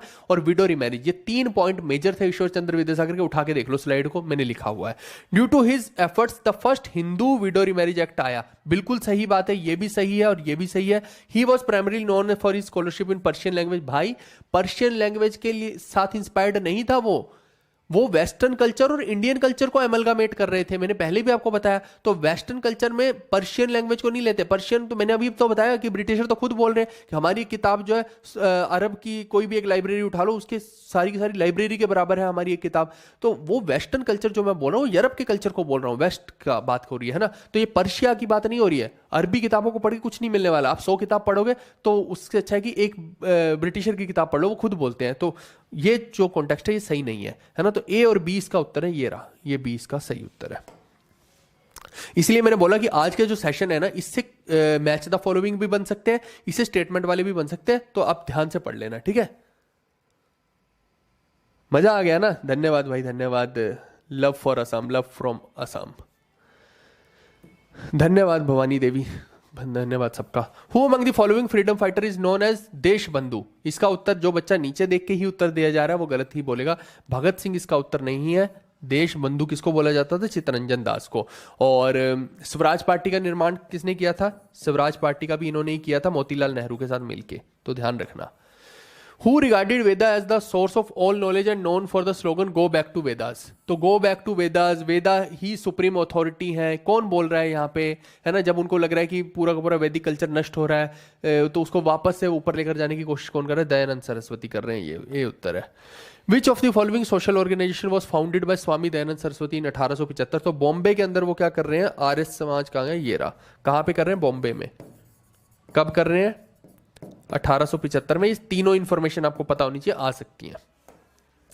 Who among the following social reformer ruled out the practice of sati on the basis of Hindu religious texts? तो सती की प्रथा को खत्म करने का सारा श्रेय राजा राम मोहन रॉय को ही जाएगा यहाँ। Who among the following social reformer wrote Brahmo Covenant which was statement of creed of the Brahmo समाज? तो ब्रह्मो कोविनेंट में मैंने बोला था कि पूरा का पूरा रूल्स एंड रेगुलेशन लिख दिए थे जब केशव चंद्र और देवेंद्र नाथ की लड़ाई हुई, है ना? मैंने बताया था ना कि ब्रह्मो समाज दो भागों में बट गया था। तो आदि ब्रह्मो समाज यानी कि जो देवेंद्र नाथ वाला है, उन्होंने जो है उसमें कोड एंड कंडक्ट बता दी थी कि ये रूल्स आपको फॉलो करने ही पड़ेंगे। तो इसका साफ साफ उत्तर देवेंद्र नाथ टैगोर आ जाएगा। और Who among the following formed an organization to support the widow remarriage in Madras presidency? ये इंपॉर्टेंट है। ये भाई साहब मद्रास की बात हो रही है। अगर यहाँ पे ईश्वर चंद्र विद्यासागर को आप मार्क करेंगे तो ये गलत हो जाएगा उत्तर, और यही एक गड़बड़ इसके अंदर हो सकती थी, सिली मिस्टेक। क्योंकि आपने जो है यहाँ पे एक्ट की बात होती अगर विडो रिमैरिज की, तो ये ईश्वर चंद्र विद्यासागर हो जाता, सही होता। तब एक्ट की बात नहीं हुई है दोस्तों, ये मद्रास प्रेसिडेंसी की बात हुई है, पहली बात तो, है ना? और ईश्वर चंद्र विद्यासागर कहां से बिलोंग करते हैं? ये तो बंगाल के हैं। इन्होंने जो वर्क किया वो बंगाल के अंदर किया भाई। बंगाल की प्रोज का ही इनको फादर भी बोला जा रहा है ना? तो ये मद्रास में कहां से पहुंच गए? तो इनका मद्रास वाले से कोई लेना देना नहीं है। तो ये मद्रास की बात हो रही है, तो इसमें उत्तर वीर शिलिंगम पंटुलू हो जाएगा। ये इंपॉर्टेंट है, इसमें सिली मिस्टेक हो सकती थी। मैक्सिमम लोगों ने हो सकता है कि बी ही उत्तर दिया हो, तो ये ध्यान रखना, ठीक है? बिल्कुल स्टैटिक जीके की हार्ड बुक आएगी, बहुत डिफरेंट होगी वो। अभी कोई भी प्रिंट मत कराना, वो एक पीडीएफ को कहीं प्रिंट आउट करा लो अभी, क्योंकि मैं बहुत सारी रिफाइनमेंट कर रहा हूँ, नई चीजें ऐड कर रहा हूँ और बहुत सारी करेक्शंस भी हो रही है ना। उसको तो मैंने करेक्शन भी नहीं कर रखी है, तो उसको मत पढ़ना ई बुक को। ई बुक तो सिर्फ रेफरेंस के लिए दी थी। फुल फाइनल हार्ड बुक आएगी, हार्ड बुक पढ़नी है आपको, ठीक है? Brahmo Samaj the theistic movement within Hinduism was founded by Raja Ram Mohan Roy in the year. तो राजा राम मोहन रॉय ने ब्रह्मो समाज की स्थापना कब की थी? तो 1828 में की थी, है ना? और सती की कब की थी? सती प्रथा एबोलिशन 1829 में। The Mohammedan Anglo oriental college in Aligarh was founded bye, जो आज की डेट में अलीगढ़ मुस्लिम यूनिवर्सिटी के नाम से है, जिन्होंने टू नेशन थ्योरी की भी बात की थी, है ना? और कौन है? बहादुर शाह जफर के कंटेम्प्रेरी भी है, मैंने बताया था, सर सैयद अहमद खां है। The Servants of India Society was founded by which of the following freedom fighter? तो ये गोपाल कृष्ण गोखले भाई, Servants of India Society 1905। Which of the following organization was established in Bombay by Atma Panduranga? तो आत्मा पांडुरंगा ने प्रार्थना समाज, भाई बताया नहीं था मैंने आपको। Who among the following was not associated with the प्रार्थना समाज? तो प्रार्थना सभा, सॉरी, प्रार्थना सभा से कौन एसोसिएटेड नहीं है? तो महात्मा गांधी नहीं है भाई। ये सारे तो थे। गोविंद रानाडे के बारे में भी बताया, पांडुरंगा के बारे में भी बताया, भंडारकर के बारे में भी मैंने बोला। महात्मा गांधी तो उस टाइम पे थे ही नहीं, मैंने पहले भी बताया आपको। ये तो उनसे पहले की बात हो रही है, तो महात्मा गांधी इसके पार्ट नहीं है। Who among the following founded the Servants of India Society in 1905 with the help of M.G. Ranade? तो ये तो मैंने बताया था, गोपाल कृष्ण गोखले, गांधी और जिन्ना के political Guru. Who among the following founded the Satyashodhak Samaj in 1873? तो ये ज्योतिबा फूले होंगे, और आपको ये पता होना चाहिए कि 1873 जो है वो इंपॉर्टेंट है, आपको ईयर भी पूछ सकता है। तो जो मैंने आज के सेशन में बताया वहां हर ईयर आपको याद रखना है, जगह आपको याद रखनी है और व्यक्ति का नाम। आपको तीन चीज याद रखनी है, ईयर, प्लेस और पर्सन का नाम, एंड चार चीज याद रखना, ऑर्गेनाइजेशन का नाम जो भी उन्होंने बनाई है। ये चार तो आपको याद होनी ही चाहिए। फिर ऑर्गेनाइजेशन में क्या क्या है वो एक सेकेंडरी बात आ जाती है, पर ये चार के पॉइंट ऑफ व्यू से आपको पढ़ना है सब। Bal Gangadhar described dash as a diamond of India. तो इन्होंने गोपाल कृष्ण गोखले को डायमंड ऑफ इंडिया से डिस्क्राइब किया, हालांकि दोनों के बीच में मतभेद बहुत सारे थे। In which of the following year was the child marriage restraint act passed? तो ये मैंने आपको ब्रिटिश गवर्नर जनरल वाले में बताया था, 1929 के अंदर ये पास किया गया था, चाइल्ड रिस्ट्रेंट मैरिज एक्ट। आप याद कीजिए, ये मैं पहले भी आपको पढ़ा चुका हूँ, टाइमलाइन में भी बताया। शुद्धि मूवमेंट किसने स्टार्ट की थी भाई साहब? तो ये आर्य समाजियों ने की है शुद्धि मूवमेंट, है ना, गो बैक टू वेदास और वापस से शुद्धि कर रहे हैं, तो इन्होंने की है। Who among the following founded the Ramakrishna Mission to carry on humanitarian and social work? तो ये जो है स्वामी विवेकानंद ने ही रामकृष्ण मिशन स्टार्ट किया 1897 वाला। Who among the following road गुलामगिरी? तो ये देखो मैंने कहा था ना शायद क्वेश्चन आया भी और लेटेस्ट में ही आया है ये, और एक एग्जाम नहीं, दो एग्जाम के अंदर गुलामगिरी के ऊपर क्वेश्चन आ रहा है। तो और ये मैंने ऑलरेडी अपनी किताब में डाल रखा था, जो हमारी ये वाली किताब है इसके अंदर ऑलरेडी मैंने डाल रखा है। तो यहां से ये मैं क्यों रेफरेंस देता रहता हूँ किताब का, इससे ये पता लगता है कि किताब में कौन कौन से सवाल जो पहले आ रखे हैं वो डाल रखे हैं। तो ये इसलिए बताता रहता हूँ कि ये सब किताब से ही आ रहा है, ठीक है। इसका हो जाएगा ज्योतिबा फूले, ठीक है, गुलामगिरी उन्होंने लिखी है मराठी में। Satyashodhak Samaj, truth seeker society was established by which of the following social reformer? तो ज्योतिबा फुले भाई इन्होंने किया। In which year did Swami Vivekananda gave his speech? Chicago में स्पीच हुई थी, है ना। 1893 कहां पे है? ये रहा। स्वामी विवेकानंद के गुरु का क्या नाम था भाई? तो ये इनका नाम था रामकृष्ण परमहंस और असली नाम गदाधर था, ठीक है। चलिए, इसके अलावा अगर आप पेड कोर्स लेना चाहते हैं तो इसके अंदर आपको जैसे टेक्स्ट बुक का पास रहता है वैसे ही हमारा अपना एक पास है जिसका नाम टेस्ट पास है, जिसमें सभी एग्जाम्स के टेस्ट आपको एक ही छत के नीचे मिल जाते हैं। इसके अलावा जीके का पूरा वन स्टॉप सॉल्यूशन हमने बना दिया प्री प्लस मेंस के लिए। रेलवे वाले बच्चे भी इसी को फॉलो करेंगे। वीडियोस, पीडीएफ्स, मॉक टेस्ट, 7000 से ज्यादा एमसीक्यू, स्टैटिक, करंट अफेयर, सब कुछ यहाँ मिलता है। डेली टारगेट मैं आपको दे रहा हूँ। अगर आप कूपन कोड BASANT यूज कर लेंगे तो यहाँ पे बहुत बड़ा ऑफ भी आपको मिल जाएगा। नहीं तो आप हमारी एप्लीकेशन पे जाएंगे, वहां डायरेक्टली कुछ कूपन कोड भी दिखेंगे, उन पे क्लिक करेंगे, वहां से भी ऑफ हो जाएगा, ठीक है। तो अच्छा खासा ऑफ मिल जाएगा। आज जहां पे 500-600 का आपको एक टेस्ट पास मिल रहा है, हमने तो इसी के अंदर ही सब कर दिया है। तो ये बैच ही आपको मोटा मोटा 700-800 रुपए का तो बैच ही पड़ जाएगा, है ना। तो उसमें आपको वीडियोस भी मिल गई, टेस्ट पास भी मिल गया, और जो पर्सनलाइज्ड हमने अलग से MCQ टॉपिक वाइज बना रखे हैं वो मिल गए आपको। मॉक टेस्ट, PDF सब कुछ मिल जाएगा, वीडियोस भी, है ना। तो डेली टारगेट्स उसी में मिल जाएंगे। तो वन स्टॉप सॉल्यूशन है, आप इसको फॉलो कर सकते हैं। मैं फटाफट से आप लोग के 1-2 कमेंट लेके और फिर वाइंड अप करता हूँ सेशन को। मैक्सिमम मैंने सारी चीजें बताई दी। तो जितने भी लोग हो भाई, एक तो लाइक कर दो वीडियो को और शेयर जरूर करो, ये आपसे रिक्वेस्ट है, ठीक है। GS और साइंस का ई बुक क्यों आएगा भाई? जब मैंने बुक निकाल दी तो ई बुक किस लिए आएगा? ई बुक को तुम पढ़ भी नहीं पाओगे, आंखें फूट जाएंगी, इतनी बड़ी है किताब हमारी। अच्छा, ऐसा लग रहा है कि चंडीगढ़ में ही बैठ के पढ़ रहे हो मुझसे ऑफलाइन। बढ़िया यार, मजा आ रहा है ना, बस ठीक है। मेरा 4th ईयर में TCS में प्लेसमेंट हो गया है, पर SSC की प्रिपरेशन करके 25-26 का अटैम्प्ट देना, but cut off and repeater की वजह से डाउट हो रहा है भाई। मैं आपको सच बताऊं तो मेरा खुद का इन्फोसिस में हो गया था, वेदांता में हुआ। मैंने खुद 3-4 प्लेसमेंट ली है अपने टाइम में, फिर वहाँ काम किया, फिर मेरे को मन नहीं किया तो मैंने छोड़ दी थी उस टाइम में, मैं सही बताऊं तो ऐसा कर सकते हो कि एक बार जाओ, है ना, TCS में थोड़ा सा देखो, अगर तो तुम्हें जम रहा है काम तो ठीक है। हालांकि आने वाला समय कोडिंग वालों के लिए तो बहुत बुरा ही होने वाला है। कोडिंग तो सीखने का कोई सेंस बैठता नहीं, कोडिंग का कोई भविष्य तो है नहीं है। बट स्टिल मैं बोलूंगा कि एक बार जाओ, है ना, तुम्हें नहीं समझ में आएगा क्योंकि अभी तुम्हारा 4th ईयर है, you have ample of time. ऐसा तो है नहीं कि ओवर एज हो जाओगे। तो एक बार जाओ, 2-4 महीने काम करके देखो, अगर तो जमता है तो ठीक है, नहीं तो छोड़ देना और फिर तैयारी करना। क्योंकि तैयारी जो है साथ की साथ नहीं हो पाएगी। तैयारी के लिए तो तुम्हें जी जान लगाना पड़ेगा। आज की डेट में कंपटीशन बहुत है, रिपीटर बहुत है, तो लगना पड़ेगा 1-1.5 साल, तब जाके जो है अच्छा खासा तुम्हें रिजल्ट देखने को मिलेगा। तो मेरा सजेशन ये है कि एक बार जाके, अगर ताकि तुम्हें बाद में रिग्रेट ना हो, है ना, तो तुम छोड़ो तो खुद छोड़ो, ठीक है। तो एक बार जाओ, 2-4 महीने काम करो। मैंने खुद ने यही किया है ना। तो मैंने किया कुछ समय काम, फिर मैंने छोड़ा और फिर मैंने ये किया, है ना, तैयारी की। करंट अफेयर की मैंने ऐसी ही, जैसी ये PPT है ऐसी ही बना दी है। बस 2-4 दिन रुको, मैं डाल ही दूंगा उसको। मैं अभी जो है इस कोर्स के अंदर ही डाल दूंगा, ठीक है, कोर्स वालों के अंदर ही डाल दूंगा। चलिए ठीक है, मैंने मैक्सिमम चीज़ें आपको बता दी हैं। एक तो शेयर कर दो इस वीडियो को, दूसरा लाइक ज़रूर क्या करो, और बाकी सब दोस्तों को इस पूरे कंटेंट के बारे में बताओ। इस जीवी कक्षा चैनल को आप ही लोगों को ऊपर लेकर जाना है, आप ही का चैनल है, आप ही को ऊपर लेके जाना है। मैं तो सिर्फ आपका सेवक बन के काम कर रहा हूँ, ठीक है दोस्तों। चलिए हम मिलते हैं नेक्स्ट वीडियो में। आप लाइक शेयर सपोर्ट फुल रखिए, और फ्राइडे से हम जो स्टार्ट करने वाले हैं, ज्योग्राफी को स्टार्ट कर देंगे। कल मैं जो है पूरी की पूरी मॉडर्न हिस्ट्री की मैराथन कोशिश करूंगा कि बना के उसको रेंडर करके और डाल दूं, ठीक है दोस्तों। आई होप कि आज का सेशन आपको अच्छा लगा होगा। अगर अच्छा लगा है तो लाइक शेयर सपोर्ट फुल रखिए। हम मिलते हैं नेक्स्ट वीडियो में। Bye bye, take care, see you, love you all.